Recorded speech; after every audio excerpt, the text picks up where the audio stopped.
الرحیق المختوم episode 26 غزوہ بدر کبریٰ، اسلام کا پہلا فیصلہ کن معرکہ۔ غزوے کا سبب۔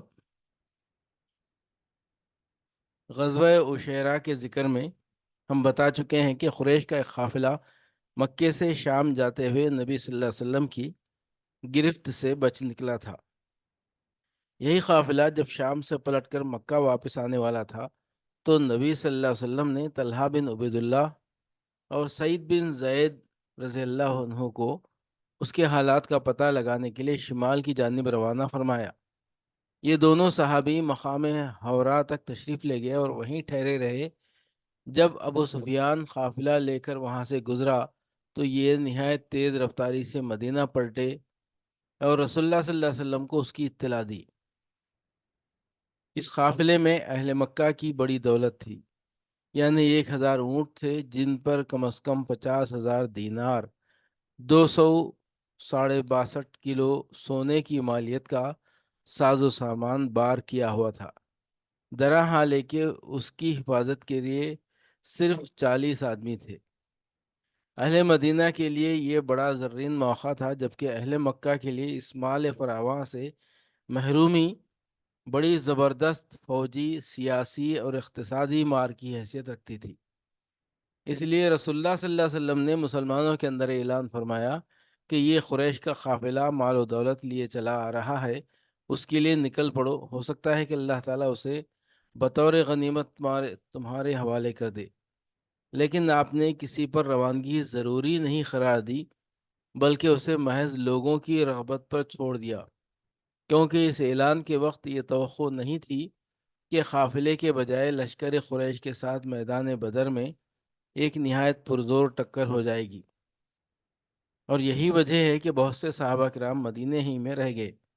ان کا خیال تھا کہ رسول اللہ صلی اللہ علیہ وسلم کا یہ سفر آپ کی گزشتہ عام فوجی مہمات سے مختلف نہ ہوگا، اور اسی لیے اس غزوے میں شریک نہ ہونے والوں سے کوئی باز پرس نہیں کی گئی۔ اسلامی لشکر کی تعداد اور کمان کی تقسیم۔ رسول اللہ صلی اللہ علیہ وسلم روانگی کے لیے تیار ہوئے تو آپ کے ہمراہ کچھ اوپر 300 افراد تھے، یعنی 313 یا 314 یا 317، جن میں سے 82 یا 83 یا 86 مہاجر تھے اور بقیہ انصار۔ پھر انصار میں سے 61 قبیلہ اوس سے تھے اور 170 قبیلہ خزرج سے۔ اس لشکر نے غزوے کا نہ کوئی خاص اہتمام کیا تھا اور نہ مکمل تیاری۔ چنانچہ پورے لشکر میں صرف 2 گھوڑے تھے، ایک حضرت زبیر بن عوام کا اور دوسرا حضرت مقداد بن اسود کندی کا، اور 70 اونٹ، جن میں سے ہر اونٹ پر 2 یا 3 آدمی باری باری سوار ہوتے تھے۔ ایک اونٹ رسول اللہ صلی اللہ علیہ وسلم نے حضرت علی اور حضرت مرثد بن ابی مرثد غنوی کے حصے میں آیا، جس پر تینوں حضرات باری باری سوار ہوتے تھے۔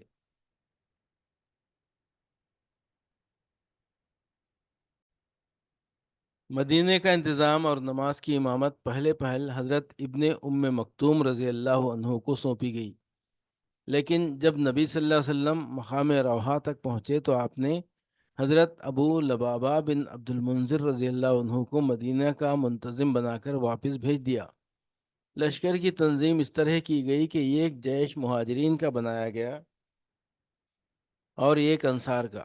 مہاجرین کا علم حضرت علی بن ابی طالب کو دیا گیا اور انصار کا علم حضرت سعد بن معاذ کو، اور جنرل کمان کا پرچم، جس کا رنگ سفید تھا، حضرت مصعب بن عمیر عبدری رضی اللہ عنہ کو دیا گیا۔ میمنہ کے افسر حضرت زبیر بن عوام رضی اللہ عنہ مقرر کیے گئے، اور میسرہ کے افسر حضرت مقداد بن اسود رضی اللہ عنہ۔ اور جیسا کہ ہم بتا چکے ہیں، پورے لشکر میں صرف یہی دونوں بزرگ شہسوار تھے۔ ساخہ کی کمان حضرت قیس بن ابی صعصعہ کے حوالے کی گئی، اور سپہ سالار اعلیٰ کی حیثیت سے جنرل کمان رسول اللہ صلی اللہ علیہ وسلم نے خود سنبھالی۔ بدر کی جانب اسلامی لشکر کی روانگی۔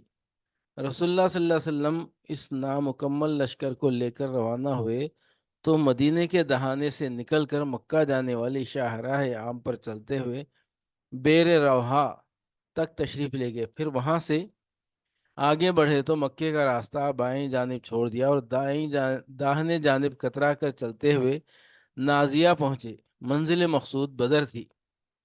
پھر نازیہ کے گوشے سے گزر کر وادی ریحان پار کی۔ یہ نازیہ اور درہ صفرا کے درمیان ایک وادی ہے۔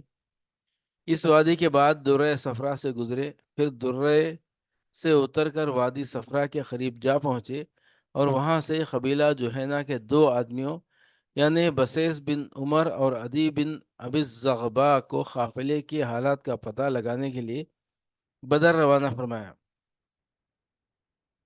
مکے میں خطرے کا اعلان۔ دوسری طرف قافلے کی صورتحال یہ تھی کہ ابو سفیان جو اس کا نگہبان تھا حد درجے محتاط تھا۔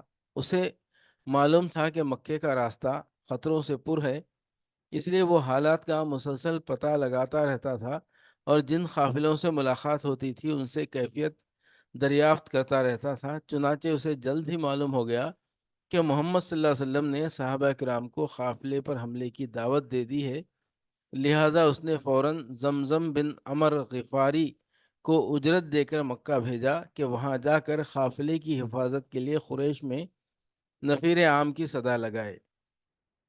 زمزم نہایت تیز رفتاری سے مکہ آیا اور عرب دستور کے مطابق اپنے اونٹ کی ناک چپڑی، کجاوا الٹا، کرتا پھاڑا اور وادی مکہ میں اسی اونٹ پر کھڑے ہو کر آواز لگائی، اے جماعت قریش، قافلہ قافلہ، تمہارا مال جو ابو سفیان کے ہمراہ ہے اس پر محمد اور اس کے ساتھی دھاوا بولنے جا رہے ہیں، مجھے یقین نہیں ہے کہ تم اسے پا سکو گے، مدد مدد۔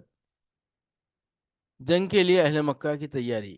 یہ آواز سن کر لوگ ہر طرف سے دوڑ پڑے، کہنے لگے محمد صلی اللہ علیہ وسلم اور اس کے ساتھی سمجھتے ہیں کہ یہ قافلہ بھی ابن حضرمی کے قافلے جیسا ہے؟ جی نہیں، ہرگز نہیں، خدا کی قسم انہیں پتہ چل جائے گا کہ ہمارا معاملہ کچھ اور ہے۔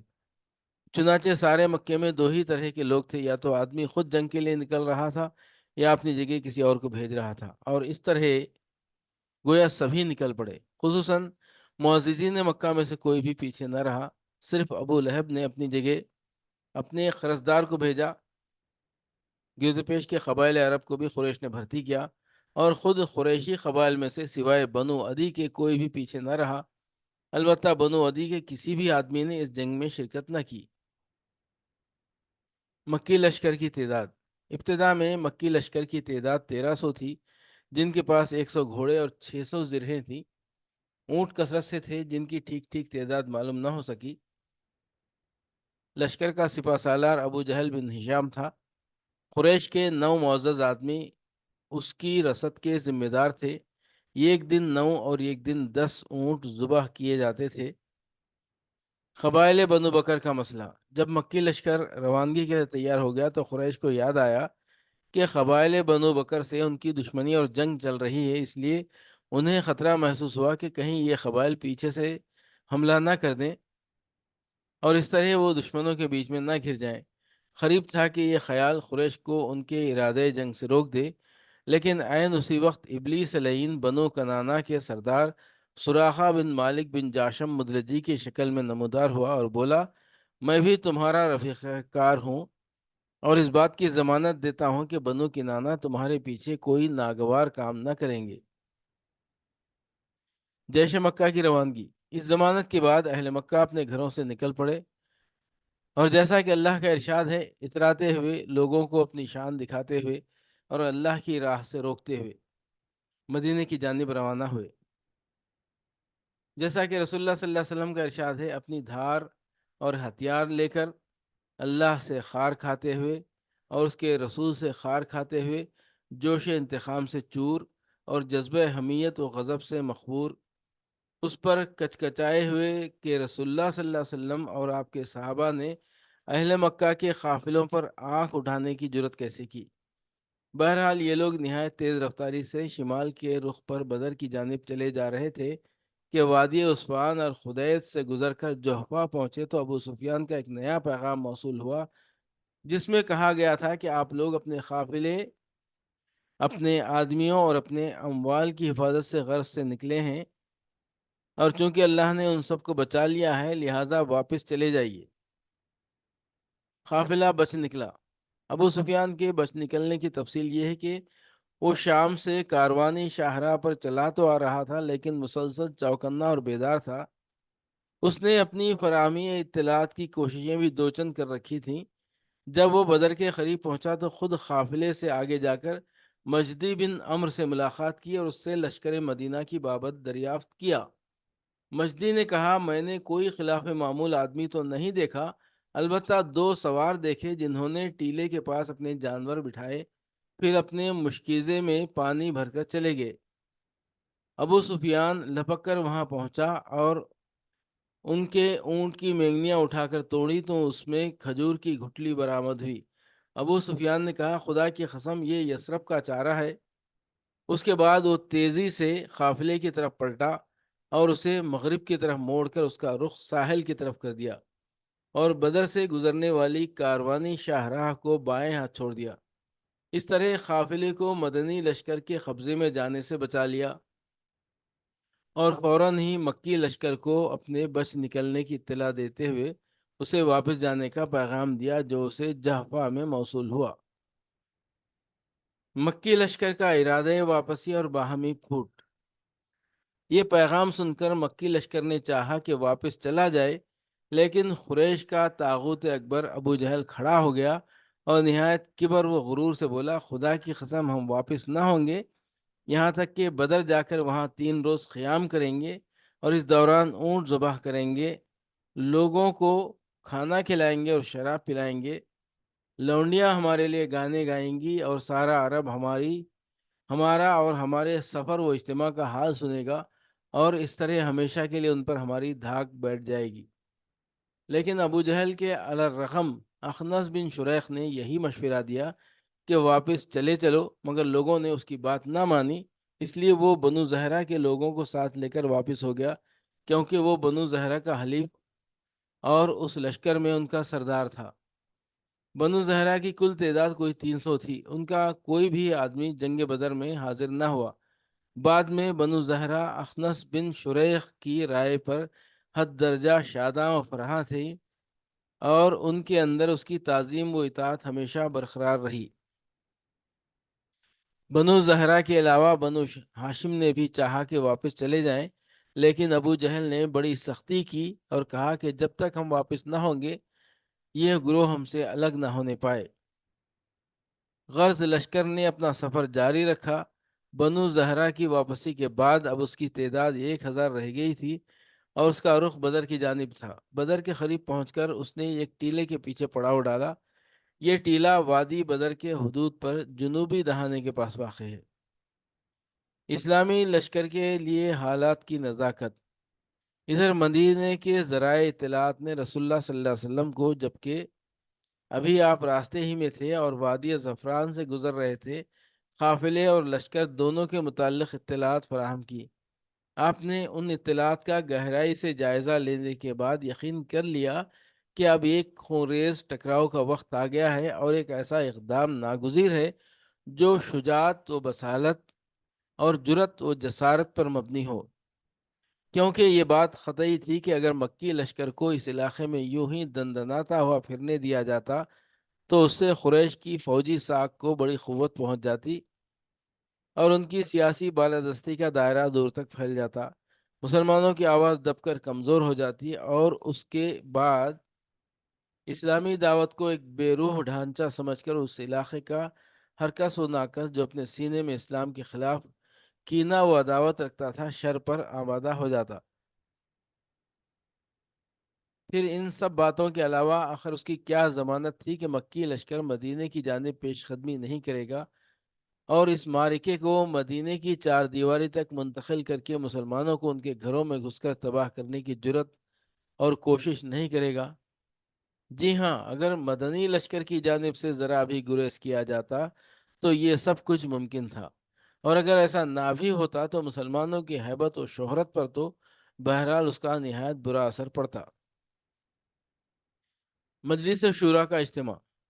حالات کی اس اچانک اور پرخطر تبدیل تبدیلی کے پیش نظر رسول اللہ صلی اللہ علیہ وسلم نے ایک اعلیٰ فوجی مجلس شورا منعقد کی، جس میں درپیش صورتحال کا تذکرہ فرمایا اور کمانڈروں اور عام فوجیوں سے تبادلہ خیالات کیا۔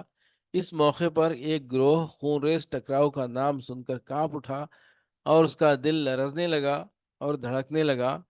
اسی گروہ کے متعلق اللہ تعالیٰ کا ارشاد ہے، کما اخرجک ربک من بیتک بالحق وان فریقا من المؤمنین لکارہون یجادلونک فی الحق بعدما تبین کانما یساقون الی الموت وهم ینظرون۔ جیسا کہ تجھے تیرے رب نے تیرے گھر سے حق کے ساتھ نکالا اور مومنین کا ایک گروہ ناگوار سمجھ رہا تھا، وہ تجھ سے حق کے بارے میں اس کے واضح ہو چکنے کے بعد جھگڑ رہے تھے، گویا وہ آنکھوں دیکھتے موت کی طرف ہانکے جا رہے ہیں۔ لیکن جہاں تک قائدین لشکر کا تعلق ہے تو حضرت ابوبکر رضی اللہ عنہ اٹھے اور نہایت اچھی بات کہی۔ پھر حضرت عمر بن خطاب رضی اللہ عنہ اٹھے اور انہوں نے بھی نہایت عمدہ بات کہی۔ پھر حضرت مقداد بن عمر رضی اللہ عنہ اٹھے اور عرض پرداز ہوئے، اے اللہ کے رسول، اللہ نے آپ کو جو راہ دکھلائی ہے اس پر رواں دواں رہیے، ہم آپ کے ساتھ ہیں۔ خدا کی قسم ہم آپ سے وہ بات نہیں کہیں گے جو بنو اسرائیل نے موسیٰ علیہ السلام سے کہی تھی کہ فَاذْهَبْ أَنْتَ وَرَبُّكَ فَقَاتِلَا إِنَّا هَاهُنَا قَاعِدُونَ، تم اور تمہارا رب جاؤ اور لڑو، ہم یہیں بیٹھے ہیں۔ بلکہ ہم یہ کہیں گے کہ آپ اور آپ کے پروردگار چلیں اور لڑیں، اور ہم بھی آپ کے ساتھ ساتھ لڑیں گے۔ اس ذات کی قسم جس نے آپ کو حق کے ساتھ مبعوث فرمایا ہے، اگر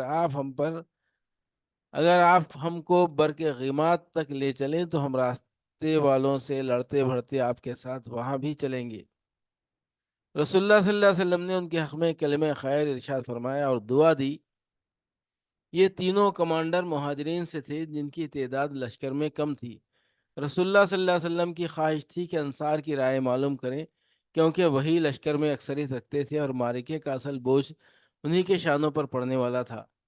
درا حال ہے کہ بیت عقبہ کی روح سے ان پر لازم نہ تھا کہ مدینے سے باہر نکل کر جنگ کریں، اس لیے آپ نے مذکورہ تینوں حضرات کی باتیں سننے کے بعد پھر فرمایا، لوگوں مجھے مشورہ دو۔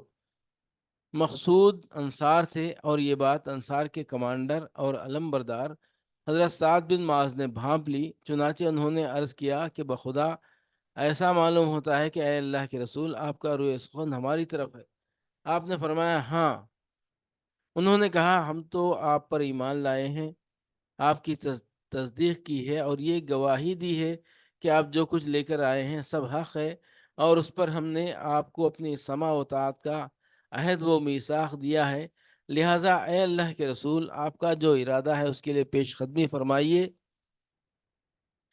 اس ذات کی قسم جس نے آپ کو حق کے ساتھ مبعوث فرمایا ہے، اگر آپ ہمیں لے کر اس سمندر میں کودنا چاہیں تو ہم اس میں بھی آپ کے ساتھ کود پڑیں گے، ہمارا ایک آدمی بھی پیچھے نہ رہے گا۔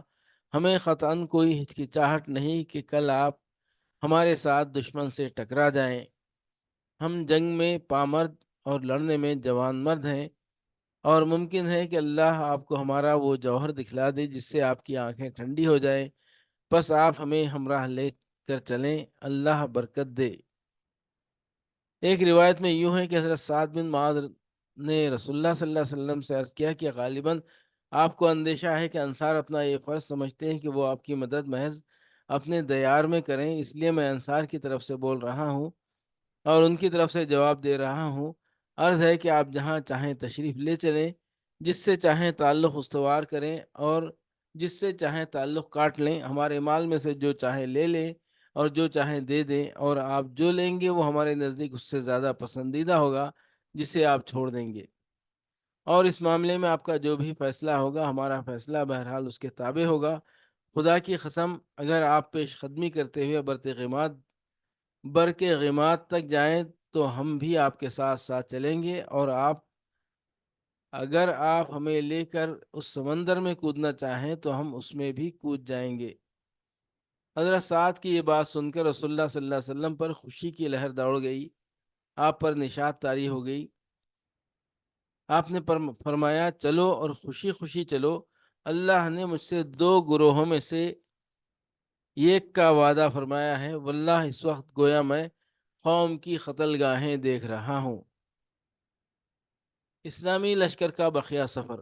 اس کے بعد رسول اللہ صلی اللہ علیہ وسلم زعفران سے آگے بڑھے اور چند پہاڑی موڑ سے گزر کر، جنہیں اسافر کہا جاتا ہے، دیت نامی ایک آبادی میں اترے اور حنان نامی پہاڑ نما تودے کو دائیں ہاتھ چھوڑ دیا، اور اس کے بعد بدر کے قریب نزول فرمایا۔ جاسوسی کا اقدام۔ یہاں پہنچ کے رسول اللہ صلی اللہ علیہ وسلم نے اپنے رفیق غار حضرت ابو بکر رضی اللہ عنہ کو ہمراہ لیا اور خود فراہمی اطلاعات کے لیے نکل پڑے۔ ابھی دور ہی سے مکی لشکر کے کیمپ کا جائزہ لے رہے تھے کہ ایک بوڑھا عرب مل گیا۔ رسول اللہ صلی اللہ علیہ وسلم نے اس سے قریش اور محمد و اصحاب محمد کا حال دریافت کیا۔ دونوں لشکروں کے متعلق پوچھنے کا مقصد یہ تھا کہ آپ کی شخصیت پر پردہ پڑا رہے۔ لیکن بڈھے نے کہا، جب تک تم لوگ یہ نہیں بتاؤ گے کہ تمہارا تعلق کس قوم سے ہے، میں بھی کچھ نہیں بتاؤں گا۔ رسول اللہ صلی اللہ علیہ وسلم نے فرمایا، جب تم ہمیں بتا دو گے تو ہم بھی تمہیں بتا دیں گے۔ اس نے کہا، اچھا تو یہ اس کے بدلے ہے؟ آپ نے فرمایا، ہاں۔ اس نے کہا، مجھے معلوم ہوا ہے کہ محمد اور ان کے ساتھی فلاں روز نکلے ہیں۔ اگر مجھے بتانے والے نے صحیح بتایا ہے تو آج وہ لوگ فلاں جگہ ہوں گے۔ اور ٹھیک اس جگہ کی نشاندہی کی جہاں اس وقت مدینے کا لشکر تھا۔ اور مجھے یہ بھی معلوم ہوا ہے کہ قریش فلاں دن نکلے ہیں۔ اگر مجھے خبر دینے والے نے صحیح خبر دی ہے تو وہ آج فلاں جگہ ہوں گے۔ اور ٹھیک اس جگہ کا نام لیا جہاں اس وقت مکے کا لشکر تھا۔ جب بڈھا اپنی بات کہہ چکا تو بولا، اچھا اب یہ بتاؤ کہ تم دونوں کس سے ہو؟ رسول اللہ صلی اللہ علیہ وسلم نے فرمایا، ہم لوگ پانی سے ہیں۔ اور یہ کہہ کر واپس چل پڑے۔ بڈھا بکتا رہا، پانی سے ہیں؟ کیا عراق کے پانی سے ہیں؟ لشکر مکہ کے بارے میں اہم معلومات کا حصول۔ اسی روز شام کو آپ نے دشمن کے حالات کا پتہ لگانے کے لیے نئے سرے سے ایک جاسوسی دستہ روانہ فرمایا۔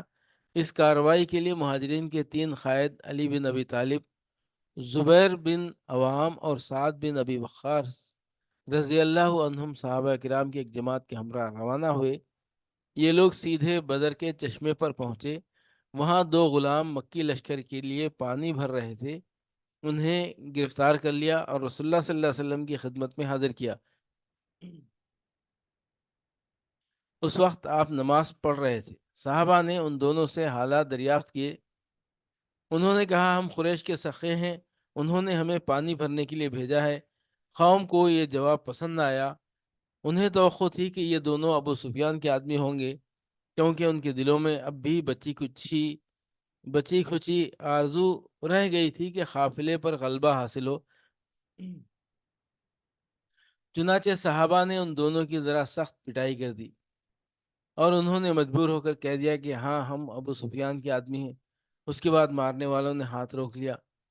رسول اللہ صلی اللہ علیہ وسلم نماز سے فارغ ہو تو ناراضی سے فرمایا، جب ان دونوں نے صحیح بات بتائی تو آپ لوگوں نے پٹائی کر دی، اور جب جھوٹ کہا تو چھوڑ دیا۔ خدا کی قسم، ان دونوں نے صحیح کہا تھا کہ یہ قریش کے آدمی ہیں۔ اس کے بعد آپ نے ان دونوں غلاموں سے فرمایا، اچھا اب مجھے قریش کے متعلق بتاؤ۔ انہوں نے کہا، یہ ٹیلہ جو وادی کے آخری دہانے پر دکھائی دے رہا ہے، قریش اسی کے پیچھے ہیں۔ آپ نے دریافت فرمایا، لوگ کتنے ہیں؟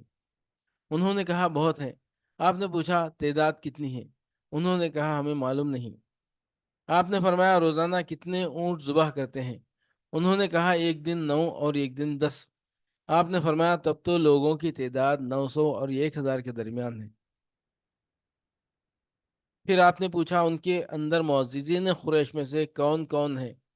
انہوں نے کہا، ربیہ کے دونوں صاحبزادے عتبہ اور شیبہ، اور ابو الجنتری بن ہشام، حکیم بن حزام، نوفل بن خویلد، حارث بن عامر، طعیمہ بن عدی، نظر بن حارث، زما بن اسود، ابو جہل بن ہشام، امیہ بن خلف، اور مزید کچھ لوگوں کے نام گنوائے۔ رسول اللہ صلی اللہ علیہ وسلم نے صحابہ کی طرف متوجہ ہو کر فرمایا، مکے نے اپنے جگر کے ٹکڑوں کو تمہارے پاس لا کر ڈال دیا ہے۔ باران رحمت کا نزول۔ اللہ عز و جل نے اسی رات ایک بارش نازل فرمائی جو مشرکین پر موسلا دھار برسی اور ان کی پیش قدمی میں رکاوٹ بن گئی، لیکن مسلمانوں پر پھوار بن کر برسی اور انہیں پاک کر دیا۔ شیطان کی گندگی بزدلی دور کر دی اور زمین کو ہموار کر دیا۔ اس کی وجہ سے ریت میں سختی آ گئی اور قدم ٹکنے کے لائق ہو گئے، خیام خوشگوار ہو گیا اور دل مضبوط ہو گئے۔ اہم فوجی مراکز کی طرف اسلامی لشکر کی سبقت۔ اس کے بعد رسول اللہ صلی اللہ علیہ وسلم نے اپنے لشکر کو حرکت دی تاکہ مشرکین سے پہلے بدر کے چشمے پر پہنچ جائیں اور اس پر مشرکین کو مسلط نہ ہونے دیں۔ چنانچہ عشاء کے وقت آپ نے بدر کے قریب ترین چشمے پر نزول فرمایا۔ اس موقع پر حضرت حباب بن منذر نے ایک ماہر فوجی کی حیثیت سے دریافت کیا کہ یا رسول اللہ صلی اللہ علیہ وسلم، کیا اس مقام پر آپ اللہ کے حکم سے نازل ہوئے ہیں کہ ہمارے لیے اس سے آگے پیچھے ہٹنے کی گنجائش نہیں، یا آپ نے اسے محض ایک جنگی حکمت عملی کے طور پر اختیار فرمایا ہے؟ آپ نے فرمایا یہ محض جنگی حکمت عملی کے طور پر ہے۔ انہوں نے کہا یہ مناسب جگہ نہیں ہے، آپ آگے تشریف لے چلیں اور قریش کے سب سے قریب جو چشمہ ہو اس پر پڑاؤ ڈالیں، پھر ہم بقیہ چشمے پاٹ دیں گے اور اپنے چشمے پر حوض بنا کر پانی بھر لیں گے۔ اس کے بعد ہم قریش سے جنگ کریں گے تو ہم پانی پیتے رہیں گے اور انہیں پانی نہ ملے گا۔ رسول اللہ صلی اللہ علیہ وسلم نے فرمایا تم نے بہت ٹھیک مشورہ دیا۔ اس کے بعد آپ لشکر سمیت اٹھے اور کوئی آدھی رات گئے دشمن کے سب سے قریب ترین چشمے پر پہنچ کر پڑاؤ ڈال دیا۔ پھر صحابہ کرام نے حوض بنایا اور باقی تمام چشموں کو بند کر دیا۔ مرکز قیادت۔ صحابہ کرام چشمے پر پڑاؤ ڈال چکے تو حضرت سعد بن معاذ رضی اللہ عنہ نے یہ تجویز پیش کی کہ کیوں نہ مسلمان آپ کے لیے ایک مرکز قیادت تعمیر کر دیں تاکہ خدا نخواستہ فتح کے بجائے شکست سے دوچار ہونا پڑ جائے یا کسی اور ہنگامی حالت سے سابقہ پیش آ جائے تو اس کے لیے ہم پہلے ہی سے مستعد رہیں۔ چنانچہ انہوں نے عرض کیا اے اللہ کے رسول، اے اللہ کے نبی، کیوں نہ ہم آپ کے لیے ایک چھپر تعمیر کر دیں جس میں آپ تشریف رکھیں گے اور ہم آپ کے پاس آپ کی سواریاں بھی مہیا رکھیں گے، اس کے بعد اپنے دشمن سے ٹکر لیں گے۔ اگر اللہ نے ہمیں عزت بخشی اور دشمن پر غلبہ عطا فرمایا تو یہ وہ چیز ہوگی جو ہمیں پسند ہے، اور اگر دوسری صورت پیش آ گئی تو آپ سوار ہو کر ہماری قوم کے ان لوگوں کے پاس جا رہیں گے جو پیچھے رہ گئے ہیں۔ در حقیقت آپ کے پیچھے اے اللہ کے نبی ایسے لوگ رہ گئے ہیں کہ ہم آپ کی محبت میں ان سے بڑھ کر نہیں۔ اگر انہیں یہ اندازہ ہوتا کہ آپ جنگ سے دوچار ہوں گے تو وہ ہرگز پیچھے نہ رہتے۔ اللہ ان کے ذریعے آپ کی حفاظت فرمائے گا، وہ آپ کے خیر خواہ ہوں گے اور آپ کے ہمراہ جہاد کریں گے۔ اس پر رسول اللہ صلی اللہ علیہ وسلم نے ان کی تعریف فرمائی اور ان کے لیے دعائے خیر کی، اور مسلمانوں نے میدان جنگ کے شمال مشرق میں ایک اونچے ٹیلے پر چھپر بنایا جہاں سے پورا میدان جنگ دکھائی پڑتا تھا۔ پھر آپ کے اس مرکز قیادت کی نگرانی کے لیے حضرت سعد بن معاذ رضی اللہ عنہ کی کمان میں انصاری نوجوانوں کا ایک دستہ منتخب کر دیا گیا۔ لشکر کی ترتیب اور شب گزاری۔ اس کے بعد رسول اللہ صلی اللہ علیہ وسلم نے لشکر کی ترتیب فرمائی اور میدان جنگ میں تشریف لے گئے۔ وہاں آپ اپنے ہاتھ سے اشارہ فرماتے جا رہے تھے کہ یہ کل فلاں کی قتل گاہ ہے انشاءاللہ، اور یہ کل فلاں کی قتل گاہ ہے انشاءاللہ۔ اس کے بعد رسول اللہ صلی اللہ علیہ وسلم نے وہیں ایک درخت کی جڑ کے پاس رات گزاری، اور مسلمانوں نے بھی پرسکون نفس اور تابناک افق کے ساتھ رات گزاری۔ ان کے دل اعتماد سے پر تھے اور انہوں نے راحت و سکون سے اپنا حصہ حاصل کیا۔ انہیں یہ توقع تھی کہ صبح اپنی آنکھوں سے اپنے رب کی بشارتیں دیکھیں گے۔ اذ یغشیکم النعاس امنۃ منہ وینزل علیکم من السماء ماء لیطہرکم بہ ویذہب عنکم رجز الشیطان ولیربط علی قلوبکم ویثبت بہ الاقدام۔ جب اللہ تم پر اپنی طرف سے امن و بے خوفی کے طور پر نیند طاری کر رہا تھا اور تم پر آسمان سے پانی برسا رہا تھا تاکہ تمہیں اس کے ذریعے پاک کر دے اور تم سے شیطان کی گندگی دور کر دے اور تمہارے دل مضبوط کر دے اور تمہارے قدم جما دے۔ یہ رات جمعہ 17 رمضان 2 ہجری کی رات تھی، اور آپ اس مہینے کی 8 یا 12 تاریخ کو مدینے سے روانہ ہوئے تھے۔ میدان جنگ میں مکی لشکر کی آمد اور ان کا باہمی اختلاف۔ دوسری طرف قریش نے وادی کے دہانے کے باہر اپنے کیمپ میں رات گزاری اور صبح اپنے تمام دستوں سمیت ٹیلے سے اتر کر بدر کی جانب روانہ ہوئی۔ یہ گروہ رسول اللہ صلی اللہ علیہ وسلم کے حوض کی جانب بڑھا۔ آپ نے فرمایا انہیں چھوڑ دو، مگر ان میں سے جس نے بھی پانی پیا وہ اس جنگ میں مارا گیا۔ صرف حکیم بن حزام باقی بچا، جو بعد میں مسلمان ہوا اور بہت اچھا مسلمان ہوا۔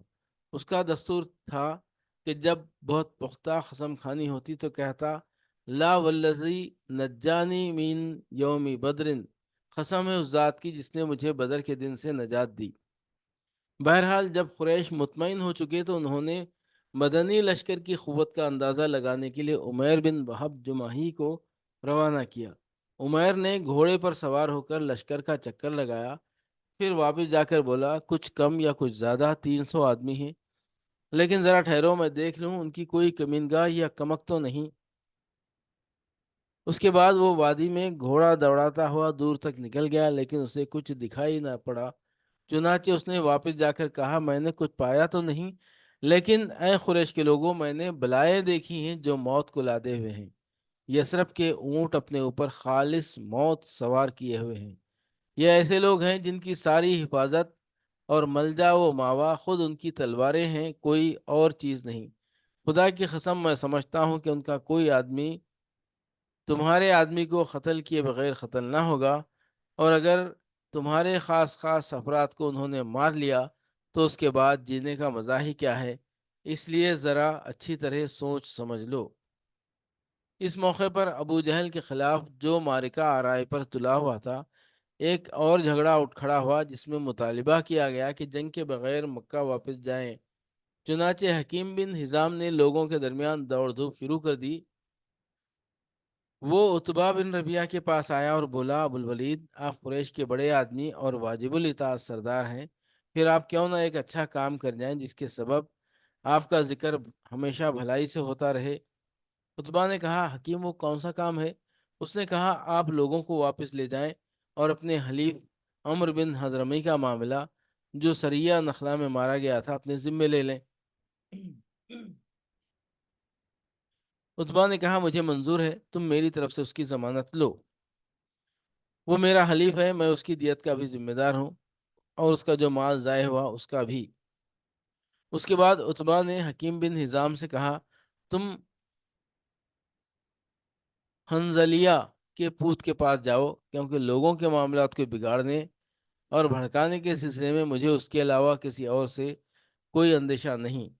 حنظلیہ کے پوت سے مراد ابو جہل ہے، حنظلیہ اس کی ماں تھی۔ اس کے بعد عتبہ بن ربیعہ نے کھڑے ہو کر تقریر کی اور کہا قریش کے لوگوں، تم لوگ محمد اور ان کے ساتھیوں سے لڑ کر کوئی کارنامہ انجام نہ دو گے، خدا کی قسم اگر تم نے انہیں مار لیا تو صرف ایسے ہی چہرے دکھائی پڑیں گے جنہیں دیکھنا پسند نہ ہوگا، کیونکہ آدمی نے اپنے چچیرے بھائی کو یا خالہ زاد بھائی کو یا اپنے ہی کنبے قبیلے کے کسی آدمی کو قتل کیا ہوگا۔ اس لیے واپس چلے چلو اور محمد صلی اللہ علیہ وسلم اور سارے عرب سے کنارہ کش ہو رہو۔ اگر عرب نے انہیں مار لیا تو یہ وہی چیز ہوگی جسے تم چاہتے ہو، اور اگر دوسری صورت پیش آئی تو محمد صلی اللہ علیہ وسلم تمہیں اس حالت میں پائیں گے کہ تم نے جو سلوک ان سے کرنا چاہا تھا اسے کیا نہ تھا۔ ادھر حکیم بن حزام ابو جہل کے پاس پہنچا تو ابو جہل اپنی زرہ درست کر رہا تھا۔ حکیم نے کہا اے ابو الحکم، مجھے عتبہ نے تمہارے پاس یہ اور یہ پیغام دے کر بھیجا ہے۔ ابو جہل نے کہا خدا کی قسم، محمد صلی اللہ علیہ وسلم اور اس کے ساتھیوں کو دیکھ کر عتبہ کا سینہ سوج آیا ہے۔ نہیں، ہرگز نہیں، بخدا ہم واپس نہ ہوں گے یہاں تک کہ اللہ ہمارے اور محمد صلی اللہ علیہ وسلم کے درمیان فیصلہ فرما دے۔ عتبہ نے جو کچھ کہا ہے محض اس لیے کہا ہے کہ وہ محمد اور اس کے ساتھیوں کو اونٹ خور سمجھتا ہے، اور خود عتبہ کا بیٹا بھی انہی کے درمیان ہے، اس لیے وہ تمہیں ان سے ڈراتا ہے۔ عتبہ کے صاحبزادے ابو حذیفہ خدیم الاسلام تھے اور ہجرت کر کے مدینہ تشریف لا چکے تھے۔ عتبہ کو جب پتہ چلا کہ ابو جہل کہتا ہے خدا کی قسم عتبہ کا سینہ سوج آیا ہے، تو بولا اس سرین پر خوشبو لگا کر بزدلی کا مظاہرہ کرنے والے کو بہت جلد معلوم ہو جائے گا کہ کس کا سینہ سوج آیا ہے، میرا یا اس کا۔ ادھر ابو جہل نے اس خوف سے کہ کہیں یہ معارضہ طاقتور نہ ہو، کہیں یہ معارضہ طاقتور نہ ہو جائے، اس گفتگو کے بعد جھٹ عامر بن حضرمی کو، جو سریہ عبداللہ بن جہش کے مقتول عمر بن حضرمی کا بھائی تھا، بلا بھیجا اور کہا کہ یہ تمہارا حلیف عتبہ چاہتا ہے کہ لوگوں کو واپس لے جائے، حالانکہ تم اپنا انتقام اپنی آنکھ سے دیکھ چکے ہو، لہٰذا اٹھو اور اپنی مظلومیت اور اپنے بھائی کے قتل کی دہائی دو۔ اس پر عامر اٹھا اور سرین سے کپڑا اٹھا کر چیخا، واہ امراہ واہ امراہ، ہائے امر ہائے امر۔ اس پر قوم گرم ہو گئی، ان کا معاملہ سنگین اور ان کا ارادہ جنگ پختہ ہو گیا، اور عتبہ نے جس سوجھ بوجھ کی دعوت دی تھی وہ رائے گاہ گئی۔ اس طرح ہوش پر جوش غالب آ گیا اور یہ معارضہ بھی بے نتیجہ رہا۔ دونوں لشکر آمنے سامنے۔ بہرحال جب مشرکین کا لشکر نمودار ہوا اور دونوں فوجیں ایک دوسرے کو دکھائی دینے لگیں تو رسول اللہ صلی اللہ علیہ وسلم نے فرمایا، اے اللہ، یہ قریش ہیں جو اپنے پورے غرور و تکبر کے ساتھ تیری مخالفت کرتے ہوئے اور تیرے رسول کو جھٹلاتے ہوئے آگئے ہیں۔ اے اللہ، تیری مدد جس کا تو نے وعدہ کیا ہے، اے اللہ آج انہیں اینٹ کر رکھ دے۔ نیز رسول اللہ صلی اللہ علیہ وسلم نے عتبہ بن ربیعہ کو اس کے ایک سرخ اونٹ پر دیکھ کر فرمایا، اگر قوم میں سے کسی کے پاس خیر ہے تو سرخ اونٹ والے کے پاس ہے، اگر لوگوں نے اس کی بات مان لی تو صحیح راہ پا جائیں گے۔ اس موقع پر رسول اللہ صلی اللہ علیہ وسلم نے مسلمانوں کی صفیں درست فرمائیں۔ صف کی درستگی کے دوران ایک عجیب واقعہ پیش آیا۔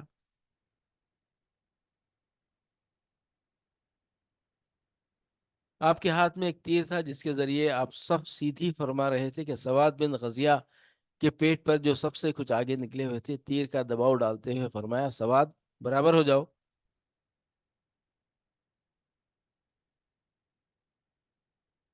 سواد نے کہا، اے اللہ کے رسول، آپ نے مجھے تکلیف پہنچا دی، بدلہ دیجیے۔ آپ نے اپنا پیٹ کھول دیا اور فرمایا، بدلہ لے لو۔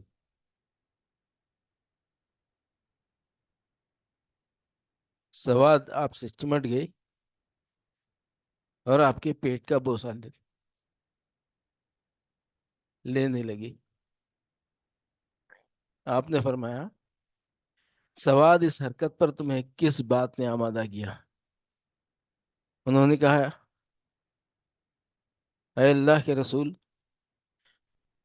جو کچھ درپیش ہے آپ دیکھ ہی رہے ہیں، میں نے چاہا کہ ایسے موقع پر آپ سے آخری معاملہ یہ ہو کہ میری جلد آپ کی جلد سے چھو جائے۔ اس پر رسول اللہ صلی اللہ علیہ وسلم نے ان کے لیے دعائے خیر فرمائی۔ پھر جب صفیں درست کی جا چکی تو آپ نے لشکر کو ہدایت فرمائی کہ جب تک اسے آپ کے آخری احکام موصول نہ ہو جائیں جنگ شروع نہ کرے۔ اس کے بعد طریقۂ جنگ کے بارے میں خصوصی رہنمائی فرماتے ہوئے ارشاد فرمایا کہ جب مشرکین جمگھٹ کر کے تمہارے قریب آئیں تو ان پر تیر چلانا اور اپنے تیر بچانے کی کوشش کرنا، یعنی پہلے ہی سے فضول تیر اندازی کر کے تیروں کو ضائع نہ کرنا، اور جب تک وہ تم پر چھا نہ جائیں تلوار نہ کھینچنا۔ اس کے بعد خاص آپ اور ابو بکر رضی اللہ عنہ چھپر کی طرف واپس گئے۔ حضرت سعد بن معاذ رضی اللہ عنہ اپنا نگران دستہ لے کر چھپر کے دروازے پر تعینات ہو گئے۔ دوسری طرف مشرکین کی صورتحال یہ تھی کہ ابو جہل نے اللہ سے فیصلے کی دعا کی۔ اس نے کہا، اے اللہ، ہم میں سے جو فریق خرابت کو زیادہ کاٹنے والا اور غلط حرکتیں زیادہ کرنے والا ہے اسے تو آج توڑ دے۔ اے اللہ، ہم میں سے جو فریق تیرے نزدیک زیادہ محبوب اور زیادہ پسندیدہ ہے آج اس کی مدد فرما۔ بعد میں اسی بات کی طرف اشارہ کرتے ہوئے اللہ نے یہ آیت نازل فرمائی، ان تستفتحوا فقد جاءکم الفتح وان تنتهوا فهو خیر لکم وان تعودوا نعود ولن تغنی عنکم فیئتکم شیء ولو کثرت وان اللہ مع المؤمنین۔ اگر تم فیصلہ چاہتے تو تمہارے پاس فیصلہ آ گیا، اور اگر تم باز آ جاؤ تو یہی تمہارے لیے بہتر ہے، لیکن اگر تم اپنی اس حرکت کی طرف پلٹو گے تو ہم بھی تمہاری سزا کی طرف پلٹیں گے، اور تمہاری جماعت اگرچہ وہ زیادہ ہی کیوں نہ ہو تمہارے کچھ کام نہ آ سکے گی، اور یاد رکھو کہ اللہ مومنین کے ساتھ ہے۔ نقطہ صفر اور معرکے کا پہلا ایندھن۔ اس معرکے کا پہلا ایندھن اسود بن عبد الاسد مخزومی تھا۔ یہ شخص بڑا اڑیل اور بدخلق تھا۔ یہ کہتے ہوئے میدان میں نکلا کہ میں اللہ سے عہد کرتا ہوں کہ ان کے حوض کا پانی پی کر رہوں گا، ورنہ اسے ڈھا دوں گا یا اس کے لیے جان دے دوں گا۔ جب یہ ادھر سے نکلا، ادھر سے حضرت حمزہ بن عبد المطلب برآمد ہوئے۔ دونوں میں حوض سے پرے ہی مٹ بھیڑ ہوئی۔ حضرت حمزہ نے ایسی تلوار ماری کہ اس کا پاؤں نصف پنڈلی سے کٹ کر اڑ گیا اور وہ پیٹھ کے بل گر پڑا۔ اس کے پاؤں سے خون کا فوارہ نکل رہا تھا، جس کا رخ اس کے ساتھیوں کی طرف تھا، لیکن اس کے باوجود وہ گھٹنوں کے بل گھسٹ کر حوض کی طرف بڑھا اور اس میں داخل ہوا ہی چاہتا تھا کہ اپنی قسم پوری کر لے کہ اتنے میں حضرت حمزہ نے دوسری ضرب لگائی اور وہ حوض کے اندر ہی ڈھیر ہو گیا۔ مبارزت۔ یہ اس معرکے کا پہلا قتل تھا اور اس سے جنگ کی آگ بھڑک اٹھی۔ چنانچہ اس کے بعد قریش کے 3 بہترین شہسوار نکلے، جو سب کے سب ایک ہی خاندان کے تھے۔ ایک اتبا اور دوسرا اس کا بھائی شیبہ، جو دونوں ربیہ کے بیٹے تھے، اور تیسرا ولید، جو اتبا کا بیٹا تھا۔ انہوں نے اپنی صف سے الگ ہوتے ہی دعوت مبارزت دی۔ مقابلے کے لیے انصار کے 3 جوان نکلے، ایک اوف، دوسرے معوض۔ یہ دونوں حارث کے بیٹے تھے اور ان کی ماں کا نام افرا تھا۔ تیسرے عبداللہ بن رواحہ۔ قریشیوں نے کہا، تم کون لوگ ہو؟ انہوں نے کہا، انصار کی ایک جماعت ہے۔ قریشیوں نے کہا، آپ لوگ شریف مد مقابل ہیں، لیکن ہمیں آپ سے سروکار نہیں، ہم تو اپنے چچیرے بھائیوں کو چاہتے ہیں۔ پھر ان کے منادی نے آواز لگائی، محمد، ہمارے پاس ہماری قوم کے ہمسروں کو بھیجو۔ رسول اللہ صلی اللہ علیہ وسلم نے فرمایا، عبیدہ بن حارث اٹھو، حمزہ اٹھیے، علی اٹھو۔ جب یہ لوگ اٹھے اور قریشیوں کے قریب پہنچے تو انہوں نے پوچھا، آپ کون لوگ ہیں؟ انہوں نے اپنا تعارف کروایا۔ قریشیوں نے کہا، ہاں، آپ لوگ شریف مد مقابل ہیں۔ اس کے بعد معرکہ آرائی ہوئی۔ حضرت عبیدہ نے، جو سب سے معمر تھے، عتبہ بن ربیعہ سے مقابلہ کیا۔ حضرت حمزہ نے شیبہ سے اور حضرت علی نے ولید سے۔ حضرت حمزہ اور حضرت علی نے تو اپنے اپنے مقابل کو جھٹ مار لیا، لیکن حضرت عبیدہ اور ان کے مد مقابل کے درمیان ایک ہی وار کا تبادلہ ہوا اور دونوں میں سے ہر ایک نے دوسرے کو گہرا زخم لگایا۔ اتنے میں حضرت علی اور حضرت حمزہ اپنے اپنے شکار سے فارغ ہو کر آ گئے۔ آتے ہی عتبہ پر ٹوٹ پڑے، اس کا کام تمام کیا اور حضرت عبیدہ کو اٹھا لائے۔ ان کا پاؤں کٹ گیا تھا اور آواز بند ہو گئی تھی، جو مسلسل بند ہی رہی، یہاں تک کہ جنگ کے چوتھے یا 5ویں دن جب مسلمان مدینہ واپس ہوتے ہوئے وادی صفرا سے گزر رہے تھے، ان کا انتقال ہو گیا۔ حضرت علی رضی اللہ عنہ اللہ کی قسم کھا کر فرمایا کرتے تھے کہ یہ آیت ہمارے ہی بارے میں نازل ہوئی، حاذان خصمان اختصموا فی ربہم، یہ 2 فریق ہیں جنہوں نے اپنے رب کے بارے میں جھگڑا کیا ہے۔ عام ہجوم۔ اس مبارزت کا انجام مشرکین کے لیے ایک برا آغاز تھا۔ وہ ایک ہی جست میں اپنے 3 بہترین شہسواروں اور کمانڈروں سے ہاتھ دھو بیٹھے تھے، اس لیے انہوں نے غیظ و غضب سے بے قابو ہو کر ایک آدمی کی طرح ایک بارگی حملہ کر دیا۔ دوسری طرف مسلمان اپنے رب سے نصرت اور مدد کی دعا کرنے اور اس کے حضور اخلاص و تضرع کو اپنانے کے بعد اپنی اپنی جگہوں پر جمے اور دفاعی موقف اختیار کیے مشرکین کے تابڑ توڑ حملوں کو روک رہے تھے اور انہیں خاصا نقصان پہنچا رہے تھے۔ زبان پر احد احد کا کلمہ تھا۔ رسول اللہ صلی اللہ علیہ وسلم کی دعا۔ ادھر رسول اللہ صلی اللہ علیہ وسلم صفین درست کر کے واپس آتے ہی اپنے پاک پروردگار سے نصرت و مدد کا وعدہ پورا کرنے کی دعا مانگنے لگے۔ آپ کی دعا تھی، اللہم انجز لی ما وعدتنی، اللہم انشدک عہدک و وعدک، اے اللہ، تو نے جو مجھ سے جو وعدہ کیا ہے اسے پورا فرما دے۔ اے اللہ، میں تجھ سے تیرا عہد اور تیرے وعدے کا سوال کر رہا ہوں۔ پھر جب گھمسان کی جنگ شروع ہو گئی، نہایت زور کا رن پڑا اور لڑائی شباب پر آ گئی، تو آپ نے یہ دعا فرمائی، اللہم ان تہلک ہذہ العصابۃ اليوم لا تعبد لا تعبد، اللہم ان شئت لم تعبد بعد اليوم ابدا۔ اے اللہ، اگر آج یہ گروہ ہلاک ہو گیا تو تیری عبادت نہ کی جائے گی۔ اے اللہ، اگر تو چاہے تو آج کے بعد تیری عبادت کبھی نہ کی جائے۔ آپ نے خوب تضرع کے ساتھ دعا کی، یہاں تک کہ دونوں کندھوں سے چادر گر گئی۔ حضرت ابوبکر صدیق رضی اللہ عنہ نے چادر درست کیا اور عرض پرداز ہوئے، اے اللہ کے رسول، بس فرمائیے، آپ نے اپنے رب سے بڑے الہا کے ساتھ دعا فرما لی۔ ادھر اللہ نے فرشتوں کو وحی کی کہ انی معکم فثبتوا الذین آمنوا سألقی فی قلوب الذین کفروا الرعب، میں تمہارے ساتھ ہوں، تم اہل ایمان کے قدم جماؤ، میں کافروں کے دل میں رعب ڈال دوں گا۔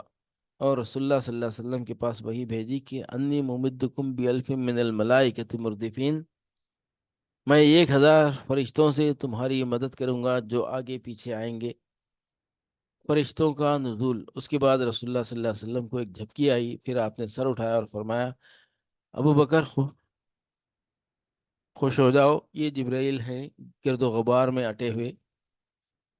ابن اسحاق کی روایت میں یہ ہے کہ آپ نے فرمایا، ابو بکر خوش ہو جاؤ، تمہارے پاس اللہ کی مدد آ گئی، یہ جبرائیل علیہ السلام ہے، اپنے گھوڑے کی لگام تھامیں اور اس کے آگے آگے آگے آگے چلتے ہوئے آ رہے ہیں اور گرد و غبار میں اٹے ہوئے ہیں۔ اس کے بعد رسول اللہ صلی اللہ علیہ وسلم چھپر کے دروازے سے باہر تشریف لائے۔ آپ نے زرہ پہن رکھی تھی، آپ پرجوش طور پر آگے بڑھ رہے تھے اور فرماتے جا رہے تھے، سَيُهْزَمُ الْجَمْعُ وَيُوَلُّونَ الدُّبُرَ، ان قریب یہ جتھا شکست کھا جائے گا اور پیٹ پھیر کر بھاگے گا۔ اس کے بعد آپ نے ایک مٹھی کنکریلی مٹی لی اور قریش کی طرف رخ کر کے فرمایا، شاہت الوجوہ، چہرے بگڑ جائیں، اور ساتھ ہی مٹی ان کے چہروں کی طرف پھینک دی۔ پھر مشرکین میں سے کوئی بھی نہیں تھا جس کی دونوں آنکھوں، نتنے اور منہ میں اس ایک مٹھی مٹی میں سے کچھ نہ کچھ گیا نہ ہو۔ اسی کی بابت اللہ تعالیٰ کا ارشاد ہے، وما رمیت اذ رمیت ولکن اللہ رما، جب آپ نے پھینکا تو در حقیقت آپ نے نہیں پھینکا بلکہ اللہ نے پھینکا۔ جوابی حملہ۔ اس کے بعد رسول اللہ صلی اللہ علیہ وسلم نے جوابی حملے کا حکم اور جنگ کی ترغیب دیتے ہوئے فرمایا، شدو، چڑھ دوڑو، اس ذات کی قسم جس کے ہاتھ میں محمد صلی اللہ علیہ وسلم کی جان ہے، ان سے جو آدمی بھی ڈٹ کر، ثواب سمجھ کر، آگے بڑھ کر اور پیچھے نہ ہٹ کر لڑے گا اور مارا جائے گا، اللہ اسے ضرور جنت میں داخل کرے گا۔ آپ نے قتال پر ابھارتے ہوئے یہ بھی فرمایا کہ اس جنت کی طرف اٹھو جس کی پہنائیاں آسمانوں اور زمین کے برابر ہیں۔ آپ کی یہ بات سن کر عمیر بن حمام نے کہا، بہت خوب، بہت خوب۔ رسول اللہ صلی اللہ علیہ وسلم نے فرمایا، تم بہت خوب کیوں کہہ رہے ہو؟ انہوں نے کہا، نہیں، خدا کی قسم، اے اللہ کے رسول، کوئی بات نہیں سوائے اس کے کہ مجھے توقع ہے کہ میں بھی اسی جنت والوں میں سے ہوں گا۔ آپ نے فرمایا، تم بھی اسی جنت والوں میں سے ہو۔ اس کے بعد وہ اپنے توشیدان سے کچھ کھجوریں نکال کر کھانے لگے، پھر بولے، اگر میں اتنی دیر تک زندہ رہا کہ اپنی یہ کھجوریں کھا لوں تو یہ تو لمبی زندگی ہو جائے گی۔ چنانچہ ان کے پاس جو کھجوریں تھیں انہیں پھینک دیا، پھر مشرکین سے لڑتے لڑتے شہید ہو گئے۔ اسی طرح مشہور خاتون افراح کے صاحبزادے عوف بن حارث نے دریافت کیا کہ اے اللہ کے رسول، پروردگار اپنے بندے کی کس بات سے خوش ہو کر مسکراتا ہے؟ آپ نے فرمایا، اس بات سے کہ بندہ خالی جسم، بغیر حفاظتی ہتھیار پہنے اپنا ہاتھ دشمن کے اندر ڈبو دے۔ یہ سن کر عوف نے اپنے بدن سے زرہ اتار پھینکی اور تلوار لے کر دشمن پر ٹوٹ پڑے اور لڑتے لڑتے شہید ہو گئے۔ جس وقت رسول اللہ صلی اللہ علیہ وسلم نے جوابی حملے کا حکم صادر فرمایا، دشمن کے حملوں کی تیزی جا چکی تھی اور ان کا جوش و خروش سرد پڑ رہا تھا، اس لیے یہ باحکمت منصوبہ مسلمانوں کی پوزیشن مضبوط کرنے میں بہت مؤثر ثابت ہوا، کیونکہ صحابہ کرام کو جب حملہ آور ہونے کا حکم ملا اور ابھی ان کا جوش جہاد شباب پر تھا تو انہوں نے نہایت سخت، تند اور صفایا کن حملہ کیا۔ وہ صفوں کی صفیں درہم برہم کرتے اور گردنیں کاٹتے آگے بڑھے۔ ان کے جوش و خروش میں یہ دیکھ کر مزید تیزی آ گئی کہ رسول اللہ صلی اللہ علیہ وسلم بنفس نفیس زرہ پہنے تیز تیز چلتے تشریف لا رہے ہیں اور پوری یقین و صراحت کے ساتھ فرما رہے ہیں کہ عنقریب یہ جتھا شکست کھا جائے گا اور پیٹ پھیر کر بھاگے گا۔ اس لیے مسلمانوں نے نہایت پرجوش و پرخروش لڑائی لڑی اور فرشتوں نے بھی ان کی مدد فرمائی۔ چنانچہ ابن سعد کی روایت میں حضرت اکرمہ سے مروی ہے کہ اس دن آدمی کا سر کٹ کر گرتا اور یہ پتہ نہ چلتا کہ اسے کس نے مارا، اور آدمی کا ہاتھ کٹ کر گرتا اور یہ پتہ نہ چلتا کہ اسے کس نے کاٹا۔ ابن عباس فرماتے ہیں کہ ایک مسلمان ایک مشرک کا تعاقب کر رہا تھا کہ اچانک اس مشرک کے اوپر کوڑے کے مار پڑنے کی آواز آئی اور ایک شہسوار کی آواز سنائی پڑی جو کہہ رہا تھا، ہزوم آگے بڑھ۔ مسلمان نے مشرک کو اپنے آگے دیکھا کہ وہ چت گرا، لپک کر دیکھا تو اس کی ناک پر چوٹ کا نشان تھا، چہرہ پھٹا ہوا تھا جیسے کوڑے سے مارا گیا ہو، اور یہ سب کا سب ہرا پڑ گیا تھا۔ اس انصاری مسلمان نے آ کر رسول اللہ صلی اللہ علیہ وسلم سے یہ ماجرا بیان کیا تو آپ نے فرمایا، تم سچ کہتے ہو، یہ تیسرے آسمان کی مدد تھی۔ ابو داؤد مازنی کہتے ہیں کہ میں ایک مشرک کو مارنے کے لیے دوڑ رہا تھا کہ اچانک اس کا سر میری تلوار پہنچنے سے پہلے ہی کٹ کر گر گیا۔ میں سمجھ گیا کہ اسے میرے بجائے کسی اور نے قتل کیا ہے۔ ایک انصاری حضرت عباس بن عبد المطلب کو قید کر کے لایا تو عباس کہنے لگے، واللہ مجھے اس نے قید نہیں کیا، مجھے تو ایک بے بال کے سر والے آدمی نے قید کیا ہے جو نہایت خوبرو تھا اور ایک چتکبر گھوڑے پر سوار تھا۔ اب میں اسے لوگوں میں دیکھ نہیں رہا ہوں۔ انصاری نے کہا، اے اللہ کے رسول، انہیں میں نے خط کیا ہے۔ آپ نے فرمایا، خاموش رہو، اللہ نے ایک بزرگ فرشتے سے تمہاری مدد فرمائی ہے۔ میدان سے ابلیس کا فرار۔ جیسا کہ ہم بتا چکے ہیں کہ ابلیس لعین سراخہ بن مالک بن جاشم مدلجی کی شکل میں آیا تھا اور مشرکین سے اب تک جدا نہیں ہوا تھا، لیکن جب اس نے مشرکین کے خلاف فرشتوں کی کارروائیں دیکھی تو الٹے پاؤں پلٹ کر بھاگنے لگا، مگر حارث بن ہشام نے اسے پکڑ لیا۔ وہ سمجھ رہا تھا کہ یہ واقعی سراخہ ہی ہے، لیکن ابلیس نے حارث کے سینے پر ایسا گھوسا مارا کہ وہ گر گیا اور ابلیس نکل بھاگا۔ مشرکین کہنے لگے، سراخہ کہاں جا رہے ہو؟ کیا تم نے یہ نہیں کہا تھا کہ تم ہمارے مددگار ہو، ہم سے جدا نہ ہوگے؟ اس نے کہا، میں وہ چیز دیکھ رہا ہوں جسے تم نہیں دیکھتے، مجھے اللہ سے ڈر لگتا ہے اور اللہ بڑی سخت سزا والا ہے۔ اس کے بعد بھاگ کر سمندر میں جا رہا۔ شکست فاش۔ تھوڑی دیر بعد مشرکین کے لشکر میں ناکامی اور اضطراب کے آثار نمودار ہو گئے۔ ان کی صفیں مسلمانوں کے سخت اور تابڑتوڑ حملوں سے درہم برہم ہونے لگی اور معرکہ اپنے انجام کے قریب جا پہنچا۔ پھر مشرکین کے جتھے بے ترتیبی کے ساتھ پیچھے ہٹے اور ان میں بھگدڑ مچ گئی۔ مسلمانوں نے مارتے کاٹتے اور پکڑتے باندھتے ان کا پیچھا کیا، یہاں تک کہ ان کو بھرپور شکست ہو گئی۔ ابو جہل کی اکڑ۔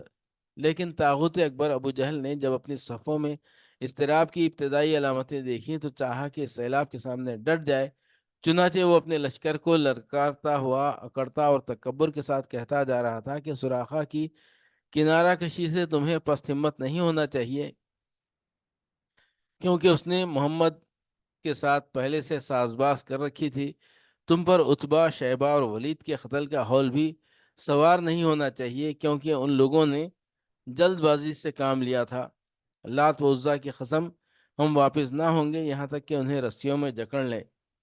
دیکھو تمہارا کوئی آدمی ان کے کسی آدمی کو قتل نہ کرے، بلکہ انہیں پکڑو اور گرفتار کرو تاکہ ہم ان کی بری حرکت کا انہیں مزہ چکھائیں۔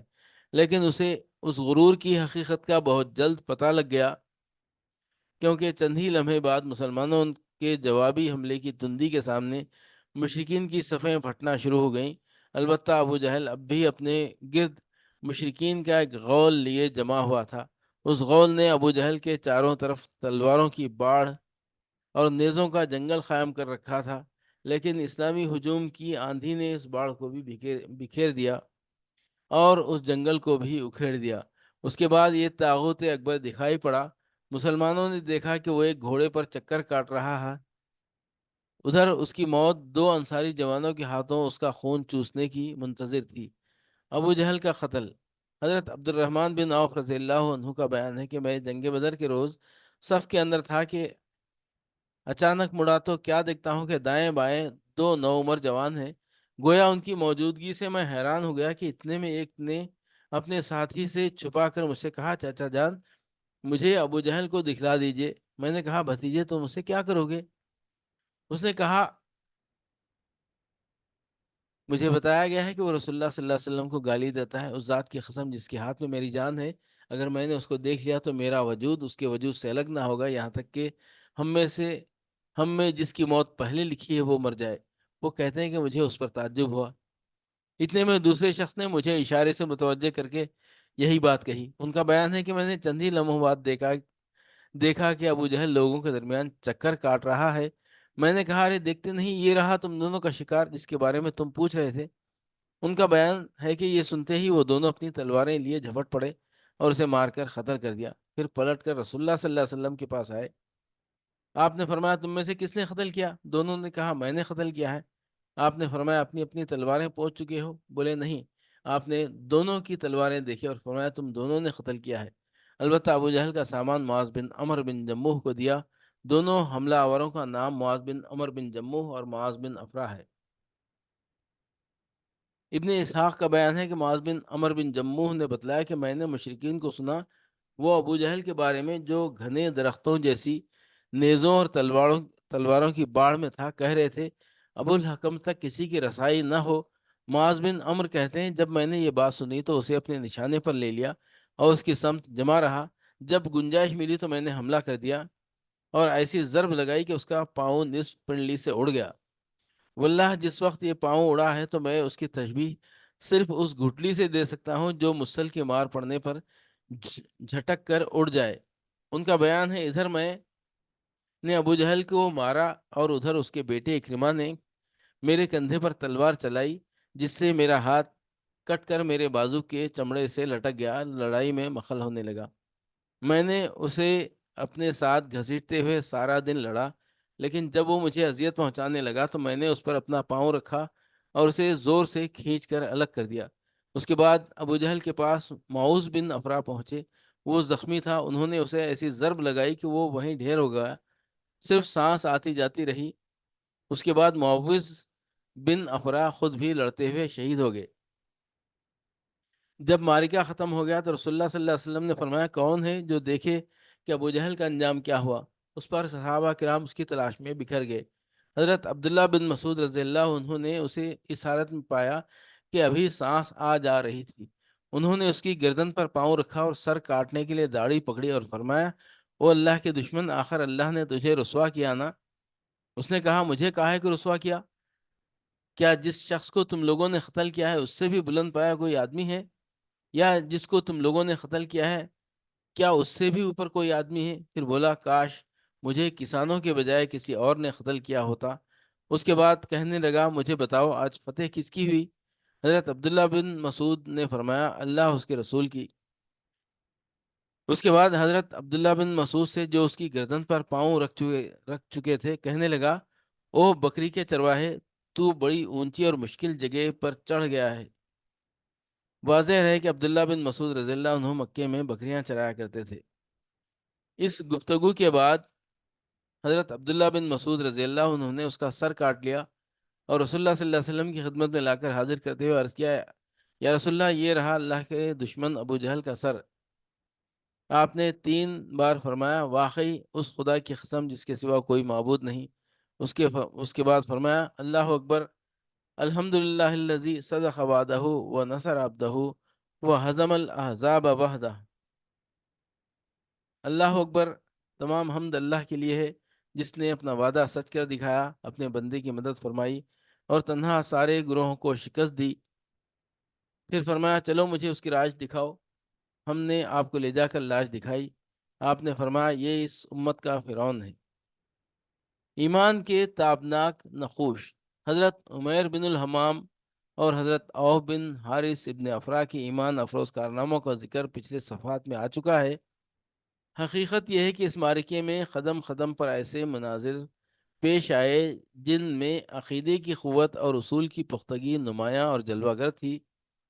اس معرکے میں باپ اور بیٹے میں، بھائی اور بھائی میں صف آرائی ہوئی، اصولوں کے اختلاف پر تلواریں بے نیام ہوئیں اور مظلوم و مقہور نے ظالم و قاہر سے ٹکرا کر اپنے غصے کی آگ بجھائی۔ ابن اسحاق نے ابن عباس رضی اللہ عنہ سے روایت کی ہے کہ نبی صلی اللہ علیہ وسلم نے صحابہ کرام سے فرمایا، مجھے معلوم ہے کہ بنو ہاشم وغیرہ کے کچھ لوگ زبردستی میدان جنگ میں لائے گئے ہیں۔